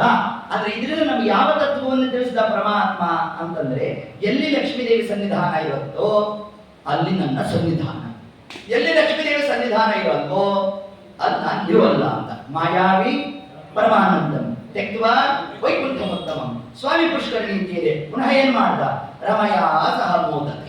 ವೈಕುಂಠ ಲೋಕ ಆದರೂ ಕೂಡ ಲಕ್ಷ್ಮೀದೇವಿ ಹೊರಟಂತೆ ಗಚ್ಚಾಮಿ ದೇವ ದೇವೇಶ ಅಂದ್ಲು. ನಮ್ಮ ದೇವರಂತ ನಾನು ನಿಮ್ಮಿಂದನೇ ಬರ್ತೀನಿ ಅಂತಂತ ಇಷ್ಟು ವ್ಯಾಪಾರ ನಡೆಸ್ದ. ಹಾಗಾದ್ರೆ ಲಕ್ಷ್ಮೀದೇವಿ ಸನ್ನಿಧಾನ ಎಲ್ಲಿರುತ್ತೋ ಅಲ್ಲಿ ಪರಮಾತ್ಮ ಇರುತ್ತಾನೆ. ಲಕ್ಷ್ಮೀದೇವಿ ಸನ್ನಿಧಾನ ಎಲ್ಲಿರುತ್ತೆ? ಹೀಗೊಂದು ಪ್ರಶ್ನೆ ತಗೊಂಡ್ರೆ, ಶುಕ್ರವಾರದ ಪೂಜೆ ವೇಳೆಗೆ ಯಾರು? ಪುರಂದರದಾಸ. ಈ ಶಬ್ದ ನಮ್ಗೆ ಅರ್ಥನೇ ಆಗಿಲ್ಲ. ಶುಕ್ರವಾರ ಲಕ್ಷ್ಮೀ ಪೂಜೆ, ಶನಿವಾರ ಶನೇಶ್ವರ ಪೂಜೆ, ಭಾನುವಾರ ಸೂರ್ಯನ ಪೂಜೆ, ಸೋಮವಾರ ರುದ್ರದೇವ ಪೂಜೆ, ಗುರುವಾರ ರಾಯರ ಪೂಜೆ. ಇನ್ನೊಂದು ವಾರ ರಾಯರ ಕಡೆ ತಲೆ ಹಾಕಲ್ಲ ನಾವು. ಹಿಂಗೆ ಮಾಡ್ಕೊಂಡ್ಬಿಟ್ವಿ. ಹಂಗಲ್ಲ, ಇದು ಆಚಾರ ಸಿದ್ಧಾಂತ ಅಲ್ಲ. ಪ್ರತಿನಿತ್ಯ ನಮ್ಮ ಗುರುಗಳಿಂದ ಆರಭ್ಯ ಪರಮಾತ್ಮನ ತನಕ ಉಪಾಸನೆಯನ್ನು ಮಾಡಬೇಕು. ಹಾಗಾಗಿ ಇಲ್ಲಿ ಶುಕ್ರವಾರದ ಪೂಜೆ ಅಂತ ಯಾಕಂದ್ರು ಅಂತಂದ್ರೆ ಅದಕ್ಕೆ ತಿಳಿಸಿದ್ರು ಇದು ವಾರದ ಶುಕ್ರ ಅಲ್ಲ ಅಂತಂದ್ರು. ಮತ್ತೇನು ಶುಕ್ರ ಅಂದ್ರೆ ಏನು? ಶುಕ ಕೂಡಿಸು ರ. ಶುಕ ಅಂದ್ರೆ ಶುಕಾಚಾರ್ಯರು, ರಾದಾನಿ ಅವರಿಂದ ಹೊರಟಿದ್ದು ಯಾವುದು? ಭಾಗವತ. ಎಲ್ಲಿ ಹರಿಕಥಾ ಪ್ರಸಂಗವೋ ಅಲ್ಲಿ ಮೊದಲು ಬರೋರು ಯಾರಂತೆ? ಲಕ್ಷ್ಮೀದೇವಿ ಬರ್ತಾಳಂತೆ. ಎಲ್ಲಿ ಲಕ್ಷ್ಮೀದೇವಿ ಸನ್ನಿಧಾನ ಇರುತ್ತೆ ಅಲ್ಲಿ ಪರಮಾತ್ಮನ ಸನ್ನಿಧಾನ. ಅದನ್ನು ತಿಳಿಸ್ಲಿಕ್ಕಾಗಿ ಏನ್ ಮಾಡಿದ್ರು? ಅಲ್ಲಿಂದ ಪರಮಾತ್ಮ ನೀತೋ ವಸುದೇವೇನ ಸ್ವತತೇನ ಸಗೋಕುಲಂ ಸುವಸುದೇವೇನ. ಅಲ್ಲಿಂದ ಮುಂದೆ ಪರಮಾತ್ಮ ಹೋದ. ತತ್ರ ಯಶೋದ ತನಯಂ ಮೇನೆ ಕೃಷ್ಣಂ ಸ್ವಕೀಯ ಮವದ ತನಯಂ. ತತ್ರ ಯಶೋದ ತನಯಂ. ಈಗ ಪರಮಾತ್ಮ ಏನಂತ ಕರ್ಸ್ಕೊಂಡ್ಬಿಟ್ಟ? ಯಶೋದ ತನಯ ಅಂತ ಕರ್ಸ್ಕೊಂಡ. ಇಷ್ಟೊತ್ತನಕ ಏನಾಗಿದ್ದ? ಪರಮಾತ್ಮ ಏನಾಗಿದ್ದ? ದೇವಕಿಯ ಸುತನಾಗಿದ್ದ. ಈಗೇನಾದ? ಯಶೋದ ತನಯ ಆದ. ಇನ್ನು ಮುಂದೆ ಏನಾದ? ರೋಹಿಣಿ ಮಗನಾದ. ಹೆಂಗಾದ ರೋಹಿಣಿ ಮಗ? ರೋಹಿಣಿ ನಕ್ಷತ್ರದಲ್ಲಿ ಬಂದ, ಅದಕ್ಕೆ ರೋಹಿಣಿ ಮಗ ಹೌದು. ಇಲ್ಲಿ ಯಶೋಧಾದೇವಿ ಹತ್ರ ಬೆಳೆದಿದ್ದಾನೆ, ಯಶೋಧಾ ಮಗನೂ ಹೌದು. ಇನ್ನು ದೇವಕಿಯಲ್ಲಿ ಬಂದಿದ್ದಾನೆ ಅಂತ ಪ್ರಕಟ ಮಾಡಿದ, ದೇವಕಿ ತನೆಯನೂ ಆದ. ಹೀಗೆ ಪರಮಾತ್ಮ ಏನಾಗಿದ್ದಾನೆ? ಜಗತ್ತಿಗೂ ಕೂಡ ಅವನೇ ಮಗನಾಗಿದ್ದಾನೆ, ಜಗತ್ತಿಗೆ ಅವನೇ ಪಿತನಾಗಿದ್ದಾನೆ. ಯಾರು ಪಿತನೋ ಅವನು ಸುತನಾಗ್ಲಿಕ್ಕಾಗಲ್ಲ, ಯಾವನು ಸುತನಾಗಿದ್ದಾನೋ ಅವನು ಪಿತನಾಗ್ಲಿಕ್ಕೆ ಸಾಧ್ಯ ಇಲ್ಲ. ಅದು ಎರಡೂ ಆಗೋದು ಯಾರಿಂದ? ಅದು ಪರಮಾತ್ಮನಿಂದ. ಸತ್ಯಂ ಪರಂ ಧೀಮಹಿ. ಪರಮಾತ್ಮ ಲೋಕ ವಿಲಕ್ಷಣ. ಈ ಒಂದು ಅಂಶವನ್ನೇ ನಮಗೆ ತಿಳಿಸ್ತಾ ಮುಂದೆ ಪರಮಾತ್ಮ ತಾನು ಗೋಕುಲದಲ್ಲಿ ವಿಶಿಷ್ಟವಾದ ಲೀಲೆಯನ್ನು ತೋರಿಸಬೇಕು. ಗೋವೃಧೇ ಗೋಕುಲ ಮಧ್ಯ ಜೋ ದೇವೋ. ಆಚಾರ್ಯ ತಿಳಿಸಿದ್ರು ಕೃಷ್ಣ ಬೆಳೆದ. ಕೃಷ್ಣ ಬೆಳೆದ ಅಂದ್ರೆ ಆಚಾರ ಅಲ್ಲ. ಮತ್ತೆ ಗೋವೃಧೆ ಬೆಳೆದಿದ್ದಾನೆ, ಅಭಿವೃದ್ಧಿ ಆಗಿದೆ ಅಂತ ಹೇಳ್ತೀರಲ್ಲ, ಎಲ್ಲ ಅಭಿವೃದ್ಧಿ ಆಯಿತು ಅಂತಂದ್ರೆ ಗೋಕುಲ ನಮ್ಮ ಜ್ಞಾನ. ಗೋ ಅಂದ್ರೆ ಜ್ಞಾನ. ಆ ಜ್ಞಾನದ ಸಮೂಹದಿಂದಾಗಿ ಪರಮಾತ್ಮನನ್ನು ನೋಡಿದಾಗ ದೇವರು ಬೆಳೆದಂತೆ ನಮಗೆ ತೋರುತ್ತೆ ಹೊರತಾಗಿ ಪರಮಾತ್ಮನಿಗೆ ವೃತ್ತಿಹಾಸಾದಿಗಳು ಸರ್ವಥಾ ಇಲ್ಲ. ಯೋ ದೇವೋ ವಿಶ್ವಮದ್ಭುತ ಕುಲ ಮಧ್ಯಾತ್ ತತ್ರ ಚ ಪೂತನಿಕಾಯ. ಅಲ್ಲೊಂದು ಯುಕ್ತಿ ಹಾಕೊಂಡ್ರು ಆಚಾರ್ಯ. ಕೃಷ್ಣ ಬೆಳೆದಿಲ್ಲ ಅಂತ ನೀವು ಹೇಳ್ತೀರಿ, ಇದಕ್ಕೇನು ಪ್ರಮಾಣ ಅಂತಂದ್ರೆ ತತ್ರ ಚ ಪೂತನಿಕಾಯ ವಧಮಕರೋ ಯನ್ನಿಜಾಹ ಪೂತನಿಕಾಯಾಹ. ಎರಡು ಅಂಶ ಉಲ್ಲೇಖ ಮಾಡ್ತಾರೆ ಆಚಾರ್ಯ. ತತ್ರ ಚ ಪೂತನಿಕಾಯ, ಆ ಪೂತನ ಸಂಹಾರವನ್ನು ಪರಮಾತ್ಮ ಮಾಡ್ದ. ಇದರಿಂದಾಗಿ ಏನ್ ತಿಳಿಸ್ತಾ? ಎಷ್ಟನೇ ದಿವಸಕ್ಕೆ ಪರಮಾತ್ಮ ಅವತಾರ ಮಾಡಿದ ನಂತರದಲ್ಲಿ ಪೂತನ ಸಂಹಾರ ಮಾಡಿದ್ದು? 7ನೇ ದಿವಸಕ್ಕೆ ಪರಮಾತ್ಮ ಮಾಡಿದ. ಇದರಿಂದಾಗಿ ಏನ್ ಪ್ರತಿಪಾದನೆ ಮಾಡಿದ್ದು ಅಂದ್ರೆ ಹುಟ್ಟಿದಂತೆ 7ನೇ ದಿವಸಕ್ಕೆ ಪರಮಾತ್ಮ ತಾನು ಸಂಹಾರಾದ ಪ್ರಕ್ರಿಯಾದಿಗಳನ್ನು ಮಾಡಿದ್ದಾನೆ ಅಂತಂದ್ರೆ ದೇವರು ನಮ್ಮಂತೆ ಕೂಸಾಗಿಲ್ಲ. ಇದನ್ನು ತಿಳಿಸಿದ್ರು. ನಮಗೆ ಅದು ದೂರದ ವಸ್ತು ಚಿಕ್ಕದಾಗಿ ಕಾಣುತ್ತೆ, ಆ ಪದಾರ್ಥ ಹತ್ರ ನಾವು ಹೋದಾಗ ದೊಡ್ಡದಾಗಿ ಕಾಣುತ್ತೆ. ಹಾಗಾದ್ರೆ ಬೆಳೆದಿದ್ದು ಪದಾರ್ಥನೋ ನಾವು? ನಾವು ಬೆಳೆದದ್ದು ಯಾವ್ದು ಬೆಳೀತು ನಮ್ಮಲ್ಲಿ? ಗೋಕುಲ ಜ್ಞಾನ ಬೆಳೀತು. ಯಾವುದ್ರ ಬಗ್ಗೆ ಬೆಳೀತು? ಪರಮಾತ್ಮನ ಬಗ್ಗೆ ಬೆಳೀತು. ದೇವರ ಬಗ್ಗೆ ತಿಳಿದಾಗ ನಮ್ಗೇನಂತ ತೋರಿತು, ದೇವರು ಇಷ್ಟು ಎತ್ತರ ಅಂತ ನಮಗೆ ತಿಳಿಯಿತು. ಆ ಒಂದು ಜ್ಞಾನ ಬೆಳಿಬೇಕೆ ಹೊರತಾಗಿ ಪರಮಾತ್ಮನಿಗೆ ವೃತ್ತಿಹಾಸಗಳು ಇಲ್ಲ ಅನ್ನೋದಕ್ಕೆ ಮಾನದಂಡ ಯಾವುದು? ತತ್ರ ಚ ಪೂತನಿಕಾಯ ವಧಮಕರೋತ್ಯನ್ ನಿಜಾಹ ಪೂತನಿಕಾಯ. ಆಚಾರ್ಯ ತಿಳಿಸಿದ್ರು, ಪೂತನ ಸಂಹಾರ ಮಾಡಿದ ಪರಮಾತ್ಮ. ಚೆನ್ನಾಗಿದೆ ರೀ ನಿಮ್ಮ ಕೃಷ್ಣನ್. ಕಂಸನ್ ಸಂಹಾರ ಮಾಡಿದ್ರೆ ಏನೋ ನಿಮ್ಮ ದೇವರಲ್ಲಿ ಬಲಾಗಿದೆ ಇದೆ ಅಂತ ಅನ್ಬೋದು. ಹೋಗಿ ಹೋಗಿ ಒಬ್ಬ ಹೆಣ್ಮಗಳನ್ನು ಸಂಹಾರ ಮಾಡಿದ್ರಲ್ಲ, ಏನ್ ಕಥಾಗಿದೆ ಅಂತಂದ್ರೆ, ಮೊದಲು ಸಂಹಾರ ಮಾಡಿದ್ದಲ್ವೋ, ಮೊದಲಿಗೆ ಮಾಡಿದ್ದೇನು? ಅನುಗ್ರಹ ಅಂತ. ಯಾರಿಗೆ? ಹೆಣ್ಮಗಳಿಗೆ ಅನುಗ್ರಹ ಮಾಡ್ದ. ಅದಕ್ಕೆ ಶಬ್ದ ಏನಂತ ಹಾಕೋದ್ರಲ್ಲಿ, ನಿಜಾಹ, ತನ್ನ ನಿಜ ಭಕ್ತಳಾದ ಊರ್ವಶಿ ಅವಳಿಗೆ ಅನುಗ್ರಹ ಮಾಡ್ದ ಮೊದಲಿಗೆ. ಅವ್ರ ಪರಮಾತ್ಮ ಮೊದಲು ಮಾಡಿದ ಕೆಲಸ ಏನು? ಅನುಗ್ರಹ. ತರುವಾಯ ಏನು ಮಾಡ್ದ? ವಧಮಕರೋ. ನಂತರ ಪರಮಾತ್ಮ ತಾನು ಸಂಹಾರವನ್ನು ಮಾಡಿದ್ದಾನೆ. ಹೀಗೆ ಆ ಕ್ರಮದಿಂದ ಪರಮಾತ್ಮ ಇಷ್ಟ ಕಾರ್ಯವನ್ನು ಮಾಡಿ ಅಷ್ಟೋತ್ತರದಲ್ಲಿ ಒಂದು ಹೆಸರು ತಾನೇ ಸೇರಿಸ್ಕೊಂಡ. ಪೂತನ ಜೀವಿತಾಹಾರಿ ಅಂತ ಕೃಷ್ಣ ತಾನೇ ಒಂದು ಹೆಸರು ಸೇರಿಸ್ಕೊಂಡ. ನಮ್ಮಪ್ಪ ಯಾಕೋ ಇನ್ನೂ ನನ್ನ ನಾಮಕರಣ ಮಾಡಲಿಲ್ಲ ಅಂತ ಏನ್ ಮಾಡಿದಂತೆ, ತಾನೇ ಒಂದು ಹೆಸರು ಇಟ್ಕೊಂಡಂತೆ. ಇಷ್ಟೆಲ್ಲ ಆಯ್ತು. ಇನ್ನು 11ನೇ ದಿವಸ ಆ ಕುರುಡು ವೃದ್ಧಿ ಮೊದಲಾದದ್ದೆಲ್ಲ ಕಳ್ಕೊಂಡಿದ್ದಾರೆ. ತಮ್ಮ ತಮ್ಮ ಕುಲದೇವರು ಹೋಗಿ ನಮಸ್ಕಾರ ಮಾಡಬೇಕು. ನಂದಗೋಪ ಸಮಗ್ರ ಇಂತಹ ಗ್ರಾಮಸ್ಥರು ಯಾರ್ಯಾರಿದ್ದಾರೆ ಎಲ್ಲರೂ ಕೂಡ ಕರ್ಕೊಂಡು ಹೊರಟಿದ್ದಾನಂತೆ. ಹೋದಾಗ ಒಂದು ಒಂದು ಬಂಡಿ ಕೆಳಗಡೆ ಕೃಷ್ಣನನ್ನು ಮಲಗಿಸಿರಬೇಕು. ಎತ್ತದ ಕಾಲಕ್ಕೆ ಕಂಸನ ವಾಹನನಾಗಿರ್ತಕ್ಕಂಥ ಶಕಟಾಸುರ ತಾನು ಒಂದು ಚಕ್ರದಲ್ಲಿ ಸೇರ್ಕೊಂಡ. ಪರಮಾತ್ಮ ಅಂದ, ಯಾರ್ಯಾರೋ ಚಕ್ರಧಾರಣೆ ಮಾಡಿದ್ರೆ ನಾನು ಬಿಡೋಲ್ಲ. ಆ ಕಾಲಕ್ಕೆ ಏನ್ ಮಾಡಿದಂತೆ, ಅಧನೋ ಶಕಟಂ ಲೋಲಿ ಪಾದಾಂಗುಷ್ಟೇನ ವಾತಪೇಶ ಶಕಟಂ ಲೋಲಿ. ಆಚಾರ್ಯ ತಿಳಿಸಿದ್ರು, ಪಾದಾಂಗುಷ್ಟೇನ, ಸುಮ್ಮನೆ ತನ್ನ ಪಾದದ ನಖ ಸ್ಪರ್ಶ ಆಯ್ತಂತೆ. ಸ್ಪರ್ಶ ಆದ್ರೆ ಶಕಟಾಸುರ ತನ್ನ ಮೇಲೆ ಗಂಧರಕ್ಷಕ್ಕೆ ಹಾಡ್ಬಿಡ್ಬೇಕು. ಹಾರಿದಾಗ ಅಪಾತ್ರರಿಗೆ ಎಂತಹ ಕ್ರಮ ನೋಡ್ರಿ. ಭಯಗ್ರಸ್ತನಾದ, ಜೊತೆಗೆ ಸಂಶಯಗ್ರಸ್ತನೂ ಆದ. ಏನು ಸಂಶಯ ಆಯಿತು? ಈಗ ಒದ್ದಿದ್ದು ಯಾವುದು? ವಿಷ್ಣು ಪದ. ಈಗ ಎಲ್ಲಿ ಹೋಗಿದ್ದಾನೆ? ವಿಷ್ಣು ಪದದಲ್ಲೇ ಇದ್ದಾನೆ. ಅದೇನದು? ವಿಷ್ಣು ಪದದಲ್ಲೇ ಇದ್ದಾನೆ. ಆಕಾಶಕ್ಕೆ ಏನು ಹೆಸರು? ವಿಷ್ಣು ಪದ ಅಂತ ಹೆಸರು. ಇಲ್ಲೂ ವಿಷ್ಣು ಪದ, ಇಲ್ಲೂ ವಿಷ್ಣು ಪದ, ಎಲ್ಲಿ ಹೋಗಬೇಕು ಅಂತ ಗೊತ್ತಾಗ್ತಾನೆ ಕೇಳಿದ್ರು ನೋಡಿ. ಹೀಗೆ ಪರಮಾತ್ಮ ಅವನನ್ನ ತಾನು ಸಂಹಾರವನ್ನು ಮಾಡಿರ್ತಕ್ಕಂಥದ್ದು.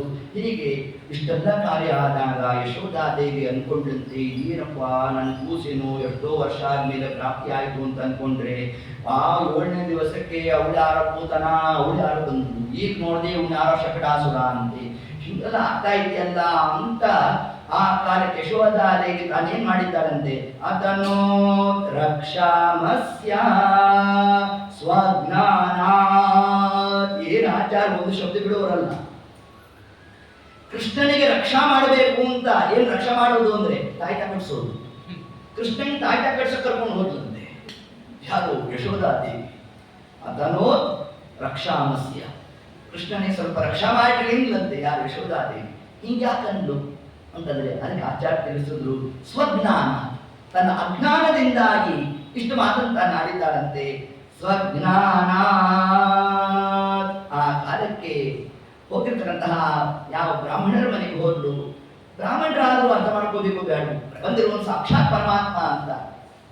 ಅವ್ರು ಯಾಕೆ ಅಲ್ಲಿ ರಕ್ಷಾಧಾರಣೆ ಮಾಡಿಸಿದ್ರು ಅಂತಂದ್ರೆ, ನಾವು ಕಲಿತಿರೋ ವಿದ್ಯೆಯನ್ನ ತಾನಾಗಿ ಪರಮಾತ್ಮ ಬಂದಿದ್ದಾನೆ, ಅವನನ್ನು ನಾವು ಅರ್ಪಣೆ ಮಾಡಬೇಕೋ ಬೇಡವೋ ಅಂತ ಬ್ರಾಹ್ಮಣರು ತಾವು ಕಟ್ಟದ್ರಂತೆ. ಅಂದ್ರೆ ತಾವು ಕಲಿತಿರೋ ವಿದ್ಯೆಯನ್ನೇನು ಮಾಡಿದ್ರು? ಕೃಷ್ಣಾರ್ಪಣ ಮಾಡಿದ್ರು. ಸರಿನಪ್ಪ, ನಿಮ್ ದೇವರಾದ್ರೂ ಯಾಕೆ ಕಟ್ಟಿಸ್ಕೊಂಡ?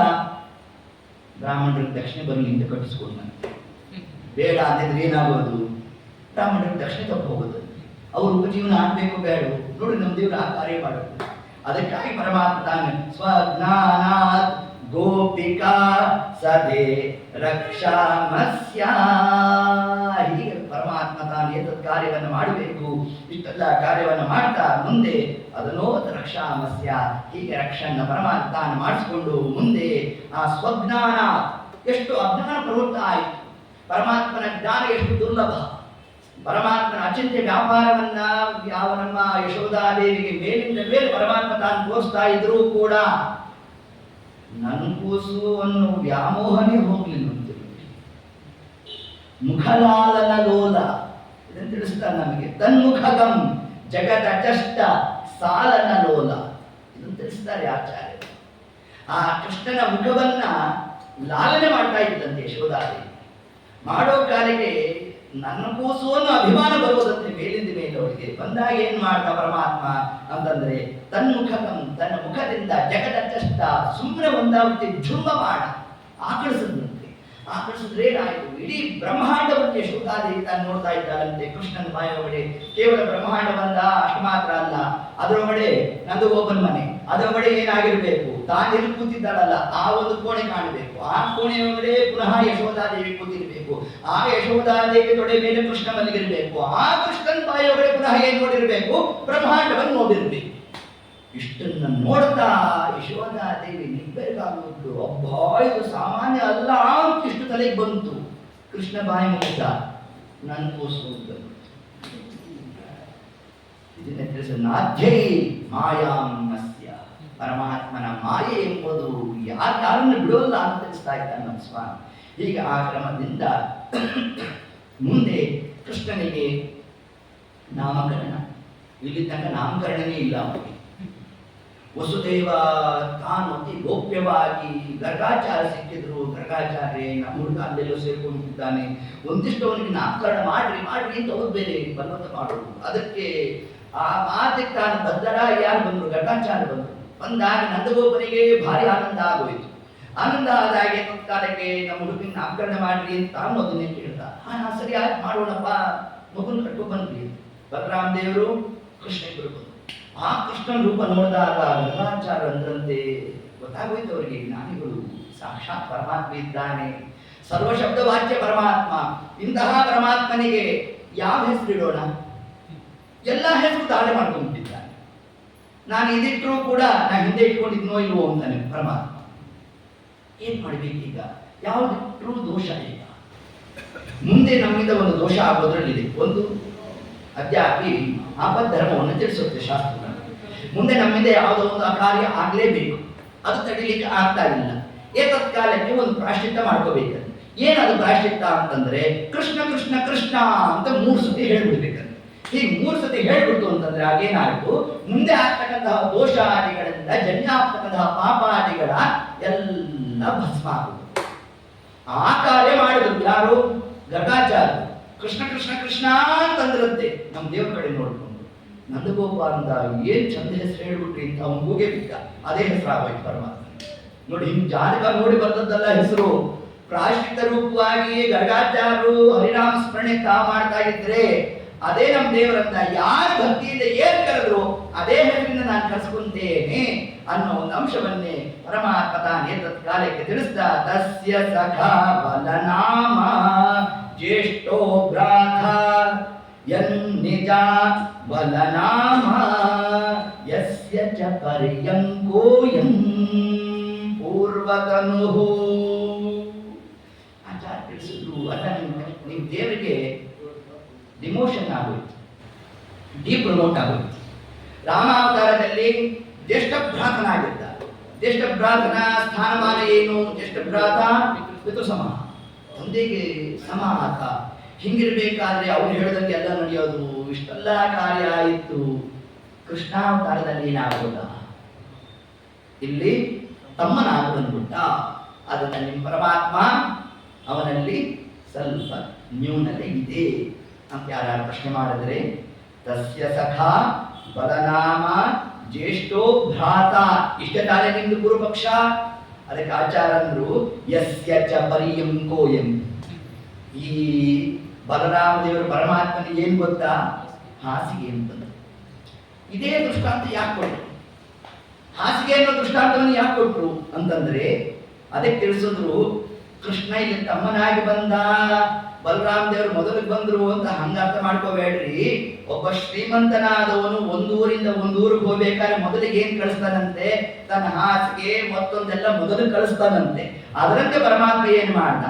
ಯಸ್ಯಚ ಪರ್ಯಂಕೋಯಂ, ಮೊದಲಿಗೆ ತನ್ನ ಹಾಸಿಗೆ ಆದ ಶೇಷದೇವರನ್ನು ಕಳಿಸಿದಂತೆ, ಆಮೇಲೆ ಶ್ರೀಮಂತನಾದ ಪರಮಾತ್ಮ ತಾನು ಬಂದ. ಈಗ ಅರ್ಥವನ್ನ ಆಚಾರ್ಯ ತಿಳಿಸಿರ್ತಕ್ಕಂಥದ್ದು ಪೂರ್ವತನೋಹು. ಈ ಕ್ರಮದಿಂದಾಗಿ ಪರಮಾತ್ಮ ಇಷ್ಟು ಕಾರ್ಯವನ್ನ ನಡೆಸಿರ್ಬೇಕು. ಈಗ ಮಾಡ್ತಾ ಇನ್ನು ಮುಂದೆ ಪರಮಾತ್ಮ ತಾನು ಬೆಣ್ಣೆಯನ್ನು ಕದ್ದ. ಈ ಒಂದು ಕಥಾ ಭಾಗವನ್ನು ತಗೊಂಡ್ರು. ವತ್ಸಾನ್ ಮುಂಚನ್ ಕ್ವಚಿತ ಸಮಯೇ ಕ್ರೋಶಸನ್ ಜಾತಃ ಸಹ. ವತ್ಸಾನ್ ಮುಂಚನ್, ಕೃಷ್ಣ ಬರೋದು, ಅವ್ರ ಮನೆಯಲ್ಲಿರ್ತಕ್ಕಂತಹ ಗೋವಿ ಕಟ್ಟಿರ್ತಕ್ಕಂತಹ ಹಗ್ಗವನ್ನು ಬಿಚ್ಚಿಬಿಡುವುದು, ಅದನ್ನು ತಾನು ನೋಡುವುದು. ಸ್ವಲ್ಪ ದೂರಕ್ಕೆ ಹೋಗಿ ಕ್ರೋಶ ಸಂಜಾತ ಹಾಸ, ತಾನು ನಗ್ತಾ ನಿಂತಿರ್ಬೇಕು. ಇಷ್ಟೆಲ್ಲ ಕ್ರಿಯಾದಿಗಳನ್ನು ಪರಮಾತ್ಮ ತಾನಲ್ಲಿ ವ್ಯಕ್ತಪಡಿಸ್ತಾ ಇರೋಣ. ಹೀಗಿರ್ಬೇಕೈಹಿ ಆ ಕಾಲಕ್ಕೆ ಕಲ್ಪಿತೈಹಿ ಸ್ಥೇಯೋಗೈಹಿ. ಈ ಕೃಷ್ಣ ಕಡತನ ಮಾಡುವುದರಲ್ಲೂ ಕೂಡ ನಿಸ್ಸೀಮಾಂತ. ಒಂದು ದಿವಸ ಮಾಡಿರ್ತಕ್ಕಂತಹ ಕಡತನದ ಆ ಒಂದು ಕ್ರಮ ಏನಿದೆ, ಮಾನೇ ದಿವಸ ಬೇರೆ ಕ್ರಮ. ಅದನ್ನು ಗೋಪಿಕಾಸ್ತ್ರ ಹೇಳಿದ ಕಲ್ಪಿತೈಹಿ. ಏನು ಕೃಷ್ಣಂದು ಆ ಒಂದು ಕ್ರಮ ಅಂತಂದ್ರೆ ಸ್ಥೇಯ ಕಳ್ತನ ಯೋಗ. ಎಷ್ಟು ಉಪಾಯ ಮಾಡ್ಕೊಂಡು ಕಳ್ತನ ಮಾಡ್ಲಿಕ್ಕೆ. ಇಷ್ಟೆಲ್ಲ ತಾವು ಹೇಳದಂತೆ ಮರ್ಕಾನ್ ಭೋಕ್ಷನ್ ಸವೃಷ ಕಪಿತಃ ಭಾಂಡಂ ಭಿನತ್ತಿ. ಎಲ್ಲ ಕಂಪ್ಲೇಂಟ್ ಹೋಯ್ತು ಯಶೋಧಾದೇವಿ. ಅಮ್ಮ ಯಶೋಧ, ನಿನ್ ಮಗ ಬೇಕಾದ ಬೆಣ್ಣೆ ತಿನ್ಕೊಂಡು ಹೋಗ್ಲಿ ಕಣೆ, ಭಾಂಡಂ ಭಿನತ್ತಿ, ಮಡಿಗೆ ಹಾಕೊಂಡಿದ್ದಾನೆ ನಿನ್ ಮಗ. ಕೃಷ್ಣ ಬಂದಾಗ ಯಶೋಧಾದೇವಿ ಕೇಳಿದ್ರು, ಅಲ್ಲೋ ಕೃಷ್ಣ ಅವ್ರ ಮನೆಗೆಲ್ಲ ಹೋಗಿದ್ದಂತೆ? ತುಂಬಾ ಫೋರ್ಸ್ ಮಾಡಿ ಕಳೆದಿದ್ರು, ಅದಕ್ಕೆ ಹೋಗಿದ್ದೆ ಅಂತ. ಸುಮ್ಮನೆ ಹೋಗೋನಲ್ಲ, ಅವ್ರು ಕರಿಬೇಕು, ಆಗ ಮಾತ್ರ ನಾನು ಹೋಗ್ತಕ್ಕಂಥವ ಅದನ್ನು ತಿಳಿಸ್ತಾರೆ.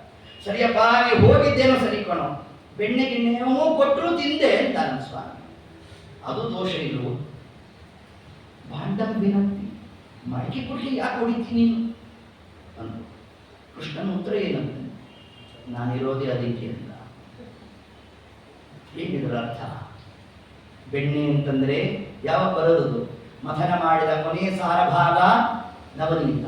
ಅದರಂತೆ ನಮ್ಮ ಮನಸ್ಸಿನಲ್ಲಿ ಭಗವದಾಸ್ಥಾನ, ಭಕ್ತಿಯ ಭಗವದಾಸ್ಥಾನ ಅದು ನವನೀತದಂತೆ.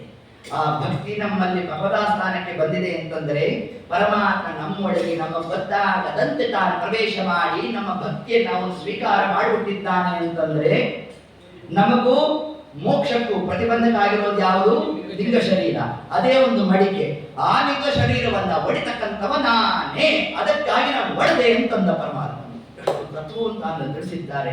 ಹೀಗೆ ಆ ಪರಮಾತ್ಮ ವಿಶಿಷ್ಟವಾದಂತಹ ಅಮುಷನ್ನವನೀತ ಮದಃ ಸಗೋಕುಲೇ ಗೋಪಿಕಾ ಸುನವನೀತ ಮದಃ. ಅಮುಷನ್ ಕಟ್ಟ. ಯಾಕಂತ ಪರಮಾತ್ಮ ಬೆಣ್ಣೆಯನ್ನ ಅಂತಂದ್ರೆ ಅದಕ್ಕೆ ತಿಳಿಸ್ತಾ ಇದ್ದಾರೆ. ನವನೀತ ಮದಃ. ಮದಃ ಅಂದ್ರೆ ಮದಿಹರ್ಷೆ, ಸಜ್ಜನರಿಗೆ ಆನಂದವನ್ನು ಕೊಡ್ಲಿಕ್ಕಾಗಿ ಪರಮಾತ್ಮ ಏನ್ ಮಾಡಿದಂತೆ ಅಮುಷನ್ ತಾನು ಬೆಣ್ಣೆಯನ್ನು ಕದ್ದ. ಈ ಒಂದು ಕಥಾಭಾಗವನ್ನು ಪರಮಾತ್ಮ ತಾನು ಮಾಡಿರ್ತಕ್ಕಂಥದ್ದು. ಹೀಗೆ ಆ ಕ್ರಮದಿಂದ ಪರಮಾತ್ಮ ಇಷ್ಟೆಲ್ಲ ಮಾಡ್ತಾ ಸರಿ. ಅನೇಕ ಜನ ದೂರ ಕೊಡೋರು ಯಶೋಧಾದೇವಿ ಅದನ್ನು ತಲೆತ್ತುಕೊಂಡೇ ಇರಲಿಲ್ಲ. ಒಂದು ದಿವಸ ಏನಾಯ್ತು, ಕೃಷ್ಣನ್ ತೊಡೆ ಮೇಲೆ ಹಾಕೊಂಡಿಟ್ಟು ಮಲ್ಕೊಂಡಿರಬೇಕಾದ್ರೆ ಬೇಕಾದ ಬುದ್ಧಿವಾದ ಹೇಳ್ತಿದ್ರು. ಕೃಷ್ಣ ಇನ್ನೊಬ್ಬರ ಮನೆಗೆ ಯಾಕೆ ಹೋಗ್ತೀವೋ? ದೇವ್ರು ನಮ್ಗೆ ಏನ್ ಕಡಿಮೆ ಮಾಡಿದಾನಪ್ಪ? ಬೇಕಾದ ಸಂಪತ್ತಿದೆ, ಬೇಕಾದ ಹಾಲು ಮೊಸರು ನಮ್ಮ ಮನೇಲಿ ತಿನ್ನೋ, ಯಾಕೆ ಬೇಡ ಆಗ್ತದೆ ನಿಮ್ಗೆ? ನಮ್ಮ ದೇವರನ್ನ ಸರಿ ಅಮ್ಮ ನೀನು ಹೇಳ್ದಂಗೆ ಕೇಳ್ತೀನಿ, ನಮ್ಗೆ ಯಾಕಮ್ಮ ಇನ್ನೊಬ್ಬರು ಋಣ? ಇಷ್ಟು ಮಾತಾಡ್ದ ಸ್ವಾಮಿ. ಇಷ್ಟು ಮಾತಾಡ್ದ. ಇಷ್ಟೊಂದು ಕಾಲ ಅರ್ಧ ಲೀಟ್ರು ಹಾಲನ್ನ ಒಲೆ ಮೇಲೆ ಇಟ್ಟಿದ್ರು. ಹಾಗೇನ್ ಮಾಡಿದ, ಅದು ಉಕ್ಕತ್ತೆ ಅಂತ ಕೃಷ್ಣನ್ ತೆಗೆಡೆ ಇಡಬೇಕು ನಮ್ಮ ದೇವರಂತ ದೇಹ ಗಟ್ಟಿ ಮಾಡಿಬಿಟ್ಟ. ಏನಾದ್ರು ತಾನು ಇಳಿಲಿಕ್ಕೆ ಪರಮಾತ್ಮ ಒಪ್ಪಿಗೆ ಕೊಡ್ತಾನೆ ಇಲ್ಲ. ಯಾಕೆ ಕೊಡ್ಲಿಲ್ಲ ಬಂತೆ? ನಮ್ಮ ದೇವರಂತ ಕ್ಷೀರಸಾಗರ ಬಿಟ್ಟು ನೀನು ತೊಡೆ ಮೇಲೆ ಬಂದ್ರೆ ಅರ್ಧ ಲೀಟರ್ ಹಾಲು ದೊಡ್ಡದಾಗೋಯ್ತಾ ನಿನಗೆ ಅಂತ ನಮ್ಮ ಸ್ವಾಮಿ. ಆದ್ರೂ ಕೂಡ ಯಶೋಧಾರೆ ಏನ್ ಮಾಡಿದ್ರು, ಕೃಷ್ಣನ್ ತೆಗಡೆ ಇದ್ದೇ ಬಿಟ್ರು. ಆಹಾಂಗ ನಮ್ಮ ಸ್ವಾಮಿ ಆ ಕಾಲಕ್ಕೆ ಅದನ್ನ ಏನ್ ಮಾಡ್ದ, ಹೋಗಿ ಅಡಿಗೆ ಮನೆಗೆ ಹೋಗಿ ಹಾಲನ್ನು ನಿಲ್ಲಿಸಿ ಬರೋಕೆ ಎಷ್ಟೊತ್ತಪ್ಪ. ಅಷ್ಟು ಕಾಲದಲ್ಲಿ ಏನ್ ಮಾಡಿದ್ದ, ಈ ಮಕ್ಕಳು ಮಲಗಿರೋ ಕಾಲಕ್ಕೆ ಪಕ್ಕದಲ್ಲೆಲ್ಲ ಆಟಿಕೆಗಳು ಇರೋದು ನೋಡ್ರಿ. ಇದೆಲ್ಲ ನಮ್ಮ ಕೃಷ್ಣಂದೇ ಪ್ರವೃತ್ತಿ. ತಾನು ಮಲಗಿರೋ ಕಾಲಕ್ಕೆ ಪಕ್ಕದಲ್ಲೆಲ್ಲ ಬೋರಿಗೆ ಮೊದಲು ಎಲ್ಲ ಇಟ್ಕೊಂಡಿದ್ದ. ಒಂದು ತಗೊಂಡ ಭಾಂಡಂ ಭಿನ್ನತೆ ಒಡೆದೇ ಬಿಟ್ಟ. ಅದೇ ಇಡೀ ಮನೆಯೆಲ್ಲ ರಾಡಿ ಆಗೋಬೇಕು. ಇಡೀ ಹಾಲೆಲ್ಲ ಚೆಲ್ಲಿರಬೇಕು. ಅದ್ರ ಮೇಲೆ ಕೃಷ್ಣ ಪಾದ ಇಟ್ಕೊಂಡು ಹೋಗಿರ್ಬೇಕು. ಅದನ್ನ ಯಶೋಧಾದೇವಿ ತಾನು ನೋಡಬೇಕು. ಆಹಾ, ನನ್ನ ಮನೆಯಲ್ಲಿ ನನ್ನ ಮುಂದೆನೇ ಇಷ್ಟು ಮಾಡ್ತಾನೆ ಅಂತಂದ್ರೆ ಇನ್ ಪಕ್ಕದ ಮನೆ ಇನ್ನೆಷ್ಟು ಮಾಡಿರ್ಬೇಡ ಅಂತ ಗೊತ್ತಾಯ್ತು ಅವಳಿಗೆ. ಗೊತ್ತಾದದ್ದು ಏನ್ ಮಾಡ್ತಂತೆ, ತನ್ಮಾತಾ ಕೋಪಮಿತ ತಮ್ಮನ್ನು ಸಸಾರ ಆತ್ಮವಾದವಾ ಕೋಪಮಿತ. ಏನ್ ಆಚಾರ ನಿರ್ಣಯ, ಏನ್ ಆ ದೃಷ್ಟಾಂತದಂತ ಕೊಡ್ತಕ್ಕಂಥದ್ದು. ಇನ್ನು 5 ನಿಮಿಷ ಮುಗಿಸ್ಬಿಡ್ತೀವಿ.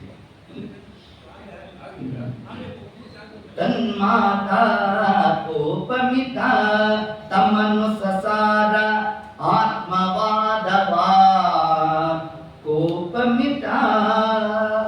ತನ್ಮಾತಾ ಕೋಪಂ ಇತ, ಕೋಪವನ್ನು ಹೊಂದಿದ್ದಾಳೆ.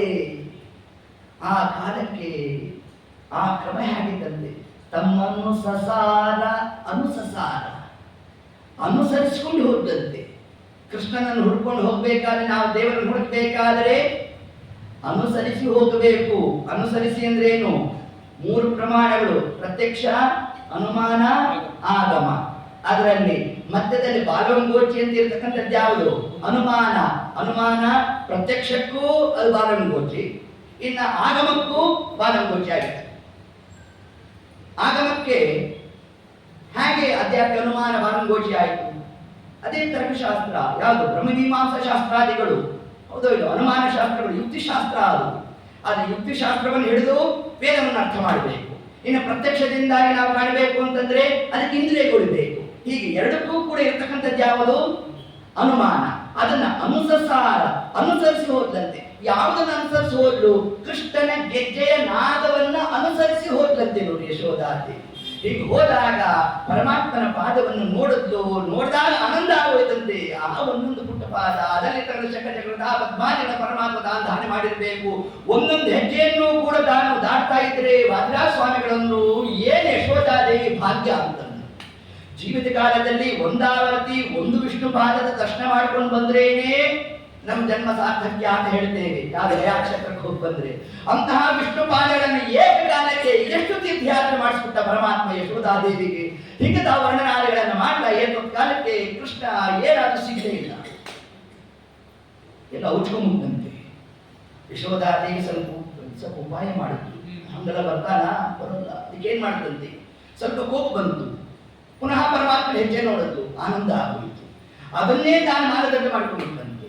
ಅಂದವಾದ ತೋಯಜದ ಚಂದವಾದ ಪಾದದಿಂದ ಓಡಿಬಾರೋ ರಂಗ ಸಾಗಿ ಬಾರೋ. ಬರಲೇ ಇಲ್ಲ ನಮ್ಮ ದೇವರು, ಹೆದರ್ಸದಂತೆ. ಸುತ್ತಮುತ್ತ ಗುಮ್ಮಗಳು ಎತ್ತಿಕೊಂಡು ಒಯ್ಯುವ ನಿನ್ನ ಸುತ್ತಿ ಸುತ್ತಿ ತಾಳಲಾರೆ ಓಡಿಬಾರೋ. ಕತ್ತಲಾಯಿತೆನ್ನ ಕಂದ ಸಾಗಿ ಬಾರೋ. ಸುತ್ತಮುತ್ತ ಗುಮ್ಮಗಳು ಅಂತಂದ್ರೆ ನಮ್ಮ ದೇವರಿಂದ ನಾನೇ ದೊಡ್ಡ ಗುಮ್ಮ, ನನಗೆ ಯಾವುದೇ ಗುಮ್ಮ ಬರಲಿಲ್ಲ ನಮಗೆ. ಹಾಗೆ ಯಶೋಧಾದೇವಿ ಅಂದು ನೀ ಹಿಂಗೆಲ್ಲ ಬರೋನಲ್ಲ, ಈಗ ನೋಡು ಉಂಟು. ಆ ಕಾಲಕ್ಕೆ ಏನ್ ಮಾಡುತ್ತಂತೆ, ಪರಮಾತ್ಮ ತಾನು ಸ್ವಲ್ಪ ಹೊರಗೆ ಬಂದ. ಹೆಂಗ್ ಬಂದ? ನೊರೆ ಹಾಲು ಮೊಸರು ಬೆಣ್ಣೆ ಕರೆವ ತುರುಗಳು ಎಲ್ಲ ಹರಿಯಲ್ಲಿ ಎನ್ನುತ್ತಲಿವೆ ಓಡಿ ಬಾರೋ. ಕರೆದರೆ ಸುಮ್ಮನೆ ನೀನು ಸಾಗಿ ಬಾರೋ. ಕೃಷ್ಣ ಹೊರಗಡೆ ಬಂದ. ಬಂದಾಗ ಯಶೋಧಾದೇವಿ ತಾನು ಹಿಡಿಬೇಕು, ಕೃಷ್ಣ ಅಲ್ಲಿಂದ ತಪ್ಪಿಸ್ಕೊಂಡ್ಬಿಡ್ಬೇಕು. ಹೆಂಗಿತ್ತಂತೆ ದೃಶ್ಯ ಅಂತಂದ್ರೆ ಆಚಾರ ಕ್ರಮದಲ್ಲಿ ನೋಡ್ರಿ ಹೆಂಗೆ ತಾವು ತಿಳಿಸ್ತಾರೆ. ತಮ್ಮನ್ನು ಸಸಾರ ಆತ್ಮವಾದವಾ ಕೋಪಮಿತ. ತಮನು ಸಸಾರ ಆತ್ಮವಾದ. ಆತ್ಮವಾದ ಅಂದ್ರೆ ಯಾವುದು? ಉಪನಿಷತ್. ಉಪನಿಷತ್ತನ್ನು ಏನಂತ ಕರೆದಿದ್ದಾರೆ? ಆತ್ಮವಾದ ಅಂತ ಕರೆದಿದ್ದಾರೆ. ಉಪನಿಷತ್ಗಳು ದೇವರನ್ನ ನಾವು ಪೂರ್ಣ ಹಿಡಿತೇವೆ ಅಂತ ಹೋಗ್ತಾ ಇರತ್ತಂತೆ. ಪರಮಾತ್ಮ ಪೂರ ತಾನು ಸಿಗ್ತಾನ? ಸಿಗೋದೇ ಇಲ್ಲಂತೆ. ತಾನು ಅಲ್ಲಿಂದ ಹೊರಟೆ ಬಿಟ್ಟಿರ್ತಾನಂತೆ. ನನ್ನ ಮಹಿಮಾ ಇನ್ನಷ್ಟಿದೆ ಇನ್ನಷ್ಟಿದೆ ಇನ್ನಷ್ಟಿದೆ ಅಂತ ತಾನಲ್ಲಿ ಪರಮಾತ್ಮ ತಾನು ತೋರಿಸ್ತಾ ಇರಬೇಕು. ಉಪನಿಷತ್ತುಗಳು ಪರಮಾತ್ಮನನ್ನ ಮತ್ತಷ್ಟು ಸ್ತೋತ್ರ ಮಾಡ್ತಾ ತಾನು ಬರ್ತಾ ಇರಬೇಕು.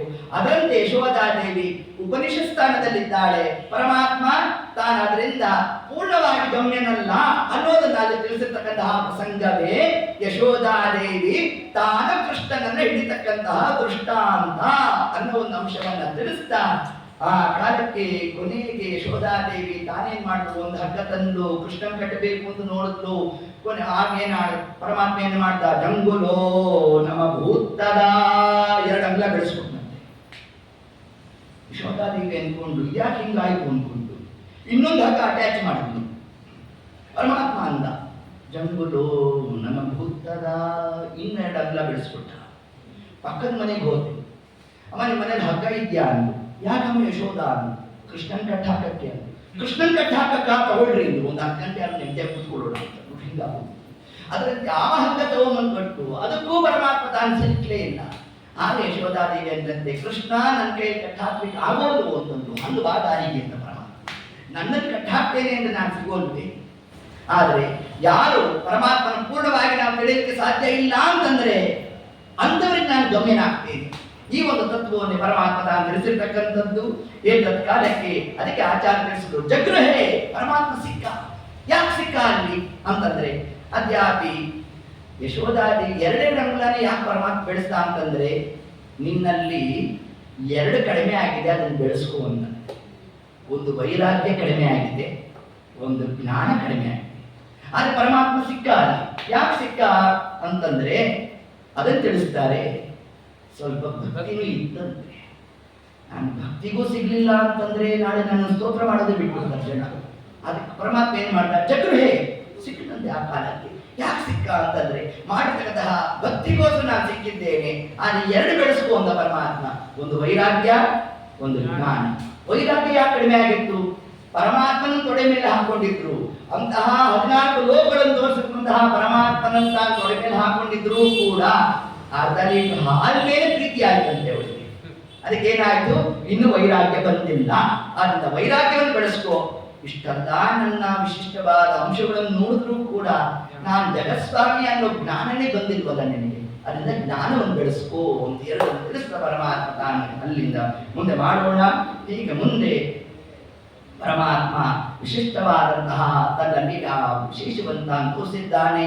ಇನ್ನು ಮುಂದೆ ತಾನು ತೋರಿಸಿರ್ತಕ್ಕಂಥದ್ದು ಯಾವುದು, ಆ ಒಂದು ರಾಸಕ್ರೀಡೆಯನ್ನ ಪರಮಾತ್ಮ ತಾನು ಮಾಡಿರಬೇಕು. ಆ ರಾಸಕ್ರೀಡೆಯಲ್ಲಿರ್ತಕ್ಕಂತಹ ತತ್ವ ಏನು ಅಂತಂದ್ರೆ ಪರಮಾತ್ಮನಿಗೆ ಯಾರಿಂದಲೂ ಏನಾಗಬೇಕಾದದ್ದಿಲ್ಲ ಅನ್ನೋ ಒಂದು ಅಂಶವನ್ನೇ ಅಲ್ಲಿ ತಾನು ತಿಳಿಸಿದ್ದಾನೆ. ಕಾರಣ ಆ ಎಲ್ಲ ಅಪ್ಸರಾ ಗೋಪಿಕಾ ಸ್ತ್ರೀಯರು ತಾವು ಕೃಷ್ಣನೊಟ್ಟಿಗೆ ವಿನೋದವನ್ನು ಮಾಡ್ತಾ ಇರಬೇಕು. ಏತತ್ ಕಾಲಕ್ಕೆ ಅವ್ರ ತಲೆಗೆ ಬಂದಂತೆ ಕೃಷ್ಣ ನಮ್ಮ ವಶನಾದ ಅಂತ ತಲೆಗೆ ಬಂದಂತೆ. ಆ ಎಲ್ಲರನ್ನೂ ಬಿಟ್ಟ ಪರಮಾತ್ಮ ಅಲ್ಲಿಂದ ತಾನು ಹೊರಟಿದ್ದಾನೆ. ಹೊರಟಿರೋ ಕಾಲಕ್ಕೆ ಹೊರಟಿರ್ತಕ್ಕಂತಹ ಒಂದು ಸ್ತೋತ್ರವೇ ಜಯತಿ ತೇದಿಕಂ ಜನ್ಮನಾವೃತಃ ಶ್ರಯತೆ ಇಂದಿರಾ ಸಾಧು ತತ್ರೈ ದಯಿತ ದೃಶ್ಯತಾ ತ್ವಾದಿ ದೃಶ್ಯತಾ ದ್ವೈದೃತಾ ಸವಾ ಸ್ವಾಮಿ ಚಿನ್ಮತೆ ಜಯತಿ ತೇ ಅಧಿಕಂ ಕೃಷ್ಣ ಜನ್ಮನಾವೃತಃ ಶ್ರಯತ ಇಂದಿರಾ. ಲಕ್ಷ್ಮೀದೇವಿ ಸನ್ನಿಧಾನ ಇರಬೇಕು, ಆಗ ಮಾತ್ರ ನೀನು ಬಂದವನು ಮುಟ್ಟಬೇಕು ಸ್ವಾಮಿ, ಇಲ್ಲಾಂದ್ರೆ ನೀನು ಸರ್ವತಾ ನಮ್ಮನ್ನು ಸ್ಪರ್ಶ ಮಾಡುವಲ್ಲ ಅನ್ನೋ ಒಂದು ಸಿದ್ಧಾಂತವನ್ನು ಕೂಡ ಕಾಲಕ್ಕೆ ಅವರು ತಿಳಿಸಿದ್ದಾರೆ.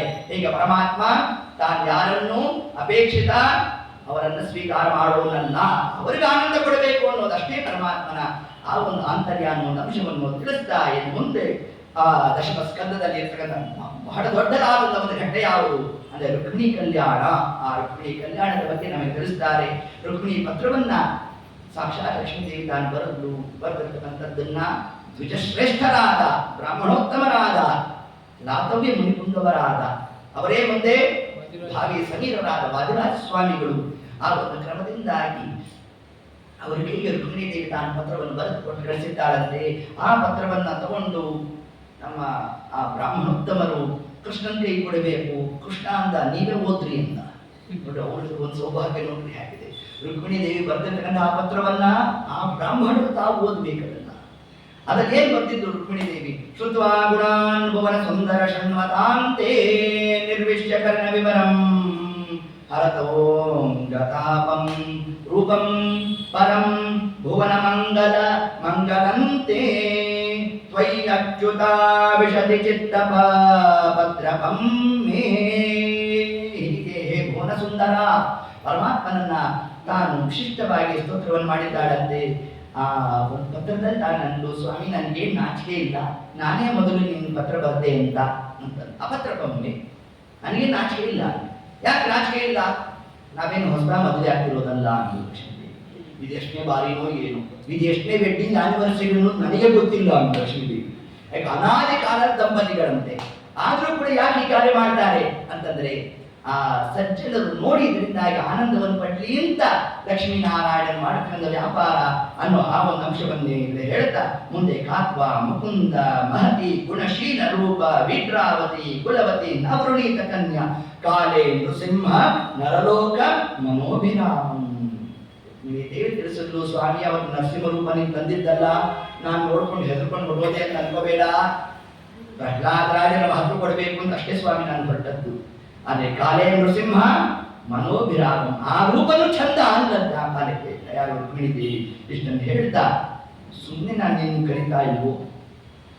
ಪೂರ್ವೇಷ್ಟ ದತ್ತ ನಿಯಮ ವ್ರತ ದೇವ ವಿಪ್ರ ಗುರ್ವರ್ಚನಾದಿರಲಂ ಭಗವಾನ್ ಪರೇಶಃ. ಇಷ್ಟು ಅಂಶವನ್ನು ಹೇಳ್ಬಿಟ್ಟು ಆ ಪತ್ರದಲ್ಲಿ ನಾನು ಸುಮ್ಮನೆ ಕರೀತಿದ್ದ ಸ್ವಾಮಿ ನಿನ್ನನ್ನು ಬ್ರಾಹ್ಮಣರ ಸೇವೆ ಮಾಡಿದ್ದೇನೆ ಎಂದು ಯಾರು ರುಕ್ಮಿಣಿದೇವಿ. ಪೂರ್ವೇಷ್ಟ ದತ್ತ ನಿಯಮ ವ್ರತ ಏನು ಶಾಸ್ತ್ರಾಲಯಗಳು ತಿಳಿಸತಕ್ಕಂತಹ ಒಂದು ವ್ರತಾಚರಣೆ ಇದೆ. ನಿನ್ನನ್ನು ಹೊಂದಬೇಕಾದ್ರೆ ಆ ಎಲ್ಲಾ ವ್ರತಾಚರಣೆಯನ್ನು ನಾನು ಮಾಡಿದ್ದೇನೆ ಎಂದು ತಾನು ತಿಳಿಸ್ತಾಳೆ. ಆರಾಧಿತೋ ಯದಿ ಗದಾಗ್ರಜ ಯತ್ಯಪಾಣಿ ಗೃಹಾತು ಮೇ. ಆದ್ರಿಂದ ನೀನು ನನ್ನನ್ನು ಹೊಂದಬೇಕು ಅಂತ ಏತತ್ ಕಾಲಕ್ಕೆ ತಾನು ಸ್ತೋತ್ರಾದಿಗಳನ್ನು ನಡೆಸಬೇಕು. ಆ ಒಂದು ಪತ್ರವನ್ನು ಪರಮಾತ್ಮ ತಾನು ಶ್ರವಣ ಮಾಡ್ತಾ ಮುಂದೆ ಆ ಪತ್ರ ಓದಿರ್ತಕ್ಕಂತಹ ಬ್ರಾಹ್ಮಣರ ಕೈಯನ್ನು ಹಿಡ್ಕೊಂಡು ತಾನು ವ್ರತಾರೂಢನಾದಂತೆ ರಾಜರು ಅದನ್ನು ತಾವು ರುಕ್ಮಿಣಿ ವಿಜಯದಲ್ಲಿ ತಿಳಿಸ್ತಾರೆ. ಪತ್ರ ಓದಿರೋರು ಕೈಯೇ ಬಿಟ್ಟಿಲ್ಲ ಅಂದ್ರೆ ಪತ್ರ ಬರ್ದಿರೋರ್ ಕೈ ನಮ್ಮ ದೇವರು ಬಿಡ್ತಾನ ಅಂತ ರಾಜರು ಯುಕ್ತಿಯನ್ನು ತಾವಲ್ಲಿ ಹಾಕ್ತಾ ಇದ್ದಾರೆ. ಹೀಗೆ ಮಾಡ್ತಾ ವಿಧರ್ಮ ನಗರಕ್ಕೆ ಪರಮಾತ್ಮ ಹೊರವಲಯದಲ್ಲಿ ತಾನು ಬಂದು ಬಿಡಾರವನ್ನು ಹೂಡಬೇಕು. ಏನು ಪರಮಾತ್ಮನ ರೂಪ ಲಾವಣ್ಯ ಕಾಂತಿ ತೇಜಸ್ಸು ಅದನ್ನು ನೋಡಿ ಇಡೀ ಗ್ರಾಮಸ್ಥರು ಪರಮಾತ್ಮನ ಕಡೆಯಲ್ಲಿ ತಾವು ಆಕರ್ಷಿತರಾಗ್ತಾ ಇದ್ದಾರಂತೆ. ಒಬ್ಬೊಬ್ಬರು ಒಂದೊಂದು ಕ್ರಮದಲ್ಲಿ ಪರಮಾತ್ಮನನ್ನ ನಿರ್ಣಯ ಮಾಡ್ತಾ ಇದ್ದಾರೆ. ಬಂದೆತ್ತಿನಂದವ ಮನ್ಮಥ ಅಂದ್ರ ಒಬ್ಬರಂದ್ರೆ ಮನ್ಮಥ ಅಲ್ರಿ ಅವನು ಹೆಂಗೆ ಹೇಳ್ತೀವಿ. ಮನ್ಮಥ ಶ್ವೇತವರ್ಣ, ಕೃಷ್ಣ ಶ್ಯಾಮಲವರ್ಣ. ಆದರೆ ಇವನು ಮನ್ಮಥ ಅಲ್ಲ. ಸರಿ, ಚಂದ್ರ ಇರ್ಬೋದೇನು? ಚಂದ್ರನ ಮುಖದಲ್ಲಿ ಒಂದು ದೋಷ ಇದೆ, ಇವ ಕಲಂಕರಹಿತ, ಇವನಿಗೆ ಆ ದೋಷವನ್ನು. ಸರಿ, ಸೂರ್ಯ ಬಂದಿದ್ದಾನೆ ಅಂತಂದ್ರೆ ದೃಗಾಗ್ತಿರೋದು. ಮಧ್ಯಾಹ್ನ ಸೂರ್ಯನನ್ನು ನೋಡ್ಲಿಕ್ಕೆ ಆಗೋಲ್ಲ. ಇವನನ್ನು ನಾವು ಆನಂದವಾಗಿ ನೋಡ್ತಾ ಇದ್ದೇವೆ ಅಂತಂದ್ರೆ ಇವನು ಸೂರ್ಯ ಅಲ್ಲ, ಚಂದ್ರ ಅಲ್ಲ, ಮನ್ಮಥ ಅಲ್ಲ, ಮತ್ಯಾರಾಗಿದ್ದಾನೆ? ಅದ್ವಿತೀಯ ಪುರುಷನಾದ ಸಾಕ್ಷಾತ್ ಪರಮಾತ್ಮ ಬಂದಿದ್ದಾನೆ ಅಂತ ಎಲ್ಲರೂ ಕೂಡ ಪರಮಾತ್ಮನ ಸ್ತೋತ್ರವನ್ನು ಮಾಡ್ತಾ ಇರಬೇಕು. ಅಷ್ಟು ಮಾತ್ರ ಅಲ್ಲ, ಸ್ವಾಮಿ ನಿನಗೆ ಅನುರೂಪಣಾದ ಕನ್ಯಾ ಅಂತಂದ್ರೆ ನಮ್ಮ ರುಕ್ಮಿಣಿ ದೇವಿ ಎಂದ್ರಂತೆ ಆ ಗ್ರಾಮಸ್ಥರ. ಅಂದದ್ದು ಮಾತ್ರ ಅಲ್ಲ, ಶಿವ ಪಾರ್ವತಿಯರನ್ನು ತಾವು ಆರಾಧನೆ ಮಾಡ್ತಾ ಇರಬೇಕು. ತಾವು ಸ್ತೋತ್ರವನ್ನು ಮಾಡಿ ಇವರ ಕನ್ಯಾ ಇವರ ಒಂದು ಲಗ್ನಾದ ನಡಿನಿಂದ ಅಲ್ಲಿ ನಾವು ಪ್ರಾರ್ಥನೆಯನ್ನು ಮಾಡಿದ್ರಂತೆ. ಅದರ ನಂತರದಲ್ಲಿ ರುಕ್ಮಿಣಿ ದೇವಿ ತಾನು ಕೈಯಲ್ಲಿ ಎಂದಿಗೂ ಬಾಳದೇ ಇರತಕ್ಕಂತಹ ಒಂದು ಭೂಮಾಲಿಕೆಯನ್ನು ತಾನು ಹಿಡ್ಕೊಂಡು ಬಂದಿದ್ದಾಳಂತೆ. ಯಾವತ್ತಿಗೂ ಬಾಳದೇ ಇರತಕ್ಕಂಥ ಭೂಮಾಲಿಕೆ ಅಂದ್ರೆ ಯಾವುದದು ಅಂತಂದ್ರೆ ಪರಮಾತ್ಮನ ಗುಣಗಳೆಂಬ ಮಾಲೆಯನ್ನ ಮಾಡಿಕೊಂಡಿದ್ದಂತೆ. ಪರಮಾತ್ಮನ ಗುಣಗಳಿಗೆ ಎಂದಿಗೂ ನಾಶ ಇಲ್ಲ. ಆದ್ದರಿಂದ ಆ ಒಂದು ಮಾಲಿಕೆಯನ್ನ ರುಕ್ಮಿಣಿ ದೇವಿ ತಾನು ಕೈಯಲ್ಲಿ ಹಿಡ್ಕೊಂಡು ಪರಮಾತ್ಮನ ಬಳಿಗೆ ತಾನು ಬಂದಾಗ ಒಂದು ಅವತ್ತಿ ನಮ್ಮ ದೇವರ ಕಡೆ ತಾನು ನೋಡ್ತಾಳೆ. ನೋಡಲು ನಾಚಿಬಿಟ್ಟು ಅಂತ ಹೇಳ್ಕೊಂಡಿದ್ದೆ. ಅಂತಹ ದೈದಿಕ್ಯಮಾನವಾದ ರೂಪವನ್ನು ಪರಮಾತ್ಮ ತಾನು ಪ್ರಕಟ ಮಾಡಬೇಕು. ಬಗೆಯ ನೂತನವ ಕಾಣುವುದಲ್ಲಿಗೆ ಹರುಷದಿ ಹೊಳಿ ಬಿಕ್ಕುವ. ಇದನ್ನೇ ಜಗನ್ನಾಥ ಸ್ವತಃ ತಿಳಿಸ್ತಾರೆ. ಸದಾ ಕಾಲ ಪರಮಾತ್ಮನ ಒಟ್ಟಿಗೆ ಇರ್ತಕ್ಕಂತಹ ರುಕ್ಮಿಣಿ ದೇವಿಗೂ ಪರಮಾತ್ಮನ ರೂಪ ನೋಡಿ ಆಶ್ಚರ್ಯ ಆಗ್ಬೇಕು. ಅಂತಹ ಅದ್ಭುತವಾದ ವ್ಯಾಪಾರ ಪರಮಾತ್ಮಂದು. ಹೀಗೆ ಮಾಡ್ತಾ ಅಲಿಂಗನವನ್ನು ಮಾಡಿಕೊಂಡಿದ್ದಾಳಂತೆ. ಅಲ್ಲಿಂದ ಮುಂದೆ ಹೊರಡಬೇಕು. ರುಕ್ಮಿಣಿಯ ಮೊದಲಾದ ಪ್ರಭುತಿಗಳೆಲ್ಲ ಹೊರಬೇಕು. ಕೃಷ್ಣ ತಾನು ಚಕ್ರಪಾಣಿ ಹಾಕಬೇಕು, ಸಂಹಾರ ಮಾಡ್ತೇನೆ ಎಂದು ಹೊರಡಬೇಕು. ಆಗ ರುಕ್ಮಿಣಿ ದೇವಿ ಅಂದು ಸ್ವಾಮಿ ಮಾಡಬೇಡ ಅಂತ. ಯಾಕೆ ಅಂತ ನಮಗೆ ಅಣ್ಣನು ಅಂತ. ಅಣ್ಣ ಆಗಿದ್ರೆ ಅಂತೆ ದುಷ್ಟರಿದ್ದಾಗ ಸಂಹಾರ ಮಾಡ್ತೇನೆ ಅಂತ. ಹಂಗಲ್ಲ ಸ್ವಾಮಿ ನಾನು ಹೇಳಿದ್ದು.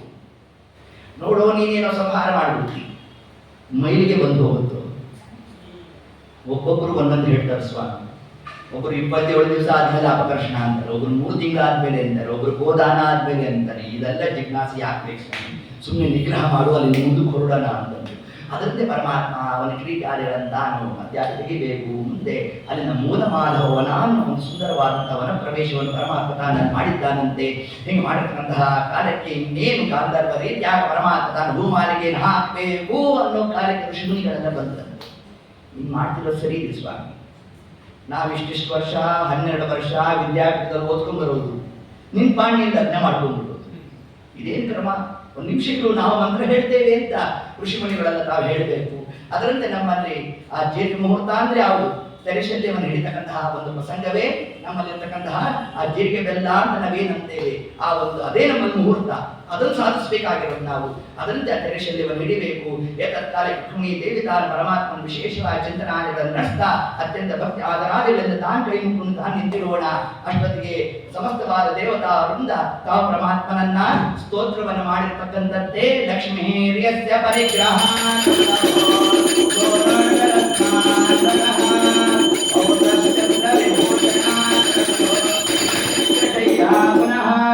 ಬ್ರಹ್ಮಾಂಡಂ ವರಮಂದಿರಂ ಸುರಗಣಾಯಸ್ಯ ಪ್ರಭೋ ಸೇವಕಾಃ ಸತ್ರೈಲೋಕ್ಯ ಕುಟುಂಬಪಾಲನ ಪರಃ ಕುರ್ಯಾಧರಿರ್ಮಂಗಲಂ ಸುಲಗ್ನ ಸಾವಧಾನ ಸುಮೂರ್ತೆ ಸಾವಧಾನ ಶ್ರೀಲಕ್ಷ್ಮೀ ನಾರಾಯಣ ಧ್ಯಾನ ಸಾವಧಾನ. ಏತತ್ ಪ್ರಕಾರವಾಗಿ ಆ ಜೀರ್ಗೆ ಮುಹೂರ್ತ ಪೂರ್ಣ ಆಗಬೇಕು. ಮುಂದೆ ಮಾಂಗಲ್ಯ ಮೂರ್ತಿಯಾದ ಜಗಸ್ವಾಮಿಯಾದ ಪರಮಾತ್ಮ ತಾನು ಮಾಂಗಲ್ಯ ಧಾರಣೆಯನ್ನು ಮಾಡ್ತಕ್ಕಂಥದ್ದು. ಇಷ್ಟನ್ನು ಹೇಳ್ತಾ ಆ ಮಾಂಗಲ್ಯವನ್ನು ಕೂಡ ಯಾರ್ಯಾರ ಕೈಯಲ್ಲಿ ಸ್ಪರ್ಶ ಮಾಡಿಸ್ಬೇಕು, ಬಂದವರು ಎಲ್ಲರೂ ಕೂಡ ಮುಟ್ಟುವಂತ ಪದಾರ್ಥ ಅಲ್ಲ ಅದು. ಇವತ್ತು ಲೋಕದಲ್ಲಿ ಏನಾಗೋಗಿದೆ, ಯಾವುದೋ ಒಂದು ಚಿಕ್ಕ ಮಗು ಕೇಳ್ಕೊಟ್ಬಿಟ್ಟಿರ್ತಾರೆ, ಆ ಮಗು ತಗೊಂಡು ಹೋಯ್ತು ಹೋಯ್ತು ಹೋಯ್ತು ಹೋಯ್ತು ಅಂದ್ರೆ ಬಲೂನ್ ಮಾರುವಂತ ಹೊರಟೋಯ್ತು. ಹಿಂಗೆಲ್ಲ ಮಾಡ್ತಕ್ಕಂಥದ್ದಲ್ಲ. ಅವ್ನು ಯಾರೋ ಫೋನಲ್ಲಿ ಯಾರಿಗೋ ಬೈತಿದ್ದ, ಅವನು ಮುಂದೆ ಹೋಗಿ ಮಾಂಗಲ್ಯ ಇಟ್ಬಿಟ್ಟು ಅವನು ಫೋನಲ್ಲಿ ಬೈತಾ ಬೈತಾ ಮಾಂಗಲ್ಯ ಕೊಟ್ಬಿಟ್ಟ. ಹಿಂಗೆಲ್ಲ ಮಾಡ್ತಕ್ಕಂತಹ ಕ್ರಮ ಅಲ್ಲ. ಏತತ್ಕಾಲಕ್ಕೆ ಕೇವಲ ವೇದಿಕೆ ಮೇಲೆ ಒಂದಷ್ಟು ಬ್ರಾಹ್ಮಣರು ಮತ್ತೆ ಹೆಣ್ಮಕ್ಳು ತಾವು ಕೂತಿರಬೇಕು. ರುಕ್ಮಿಣಿ ಶಿವಿಲಿಯ ಲಕ್ಷ್ಮೀ ಶೋಭಾನಪದ ಶ್ರೀ ಸೂಕ್ತ ಮೃಣಿ ಸೂಕ್ತ ದಶಮಸ್ಕಂದ ಇದೆಲ್ಲವನ್ನು ಕೂಡ ಪಾರಾಯಣ ಮಾಡ್ತಾ ಆ ಮಾಂಗಲ್ಯವನ್ನು ಸ್ಪರ್ಶ ಮಾಡಿಸಬೇಕು ಅನ್ನುವ ಒಂದು ಸಿದ್ಧಾಂತವನ್ನು ಕೂಡ ಪರಮಾತ್ಮ ತಾನು ತಿಳಿಸ್ತಾ ತತ್ಕಾಲಕ್ಕೆ ತಾನು ರುಕ್ಮಿಣಿ ದೇವಿಗೆ ಮಾಂಗಲ್ಯ ಧಾರಣೆಯನ್ನು ಮಾಡೋಣ. ಮಾಂಗಲ್ಯಂ ತಂತುನಾನೇನ ಜಗಜ್ಜೀವನ ಹೇತುನಾ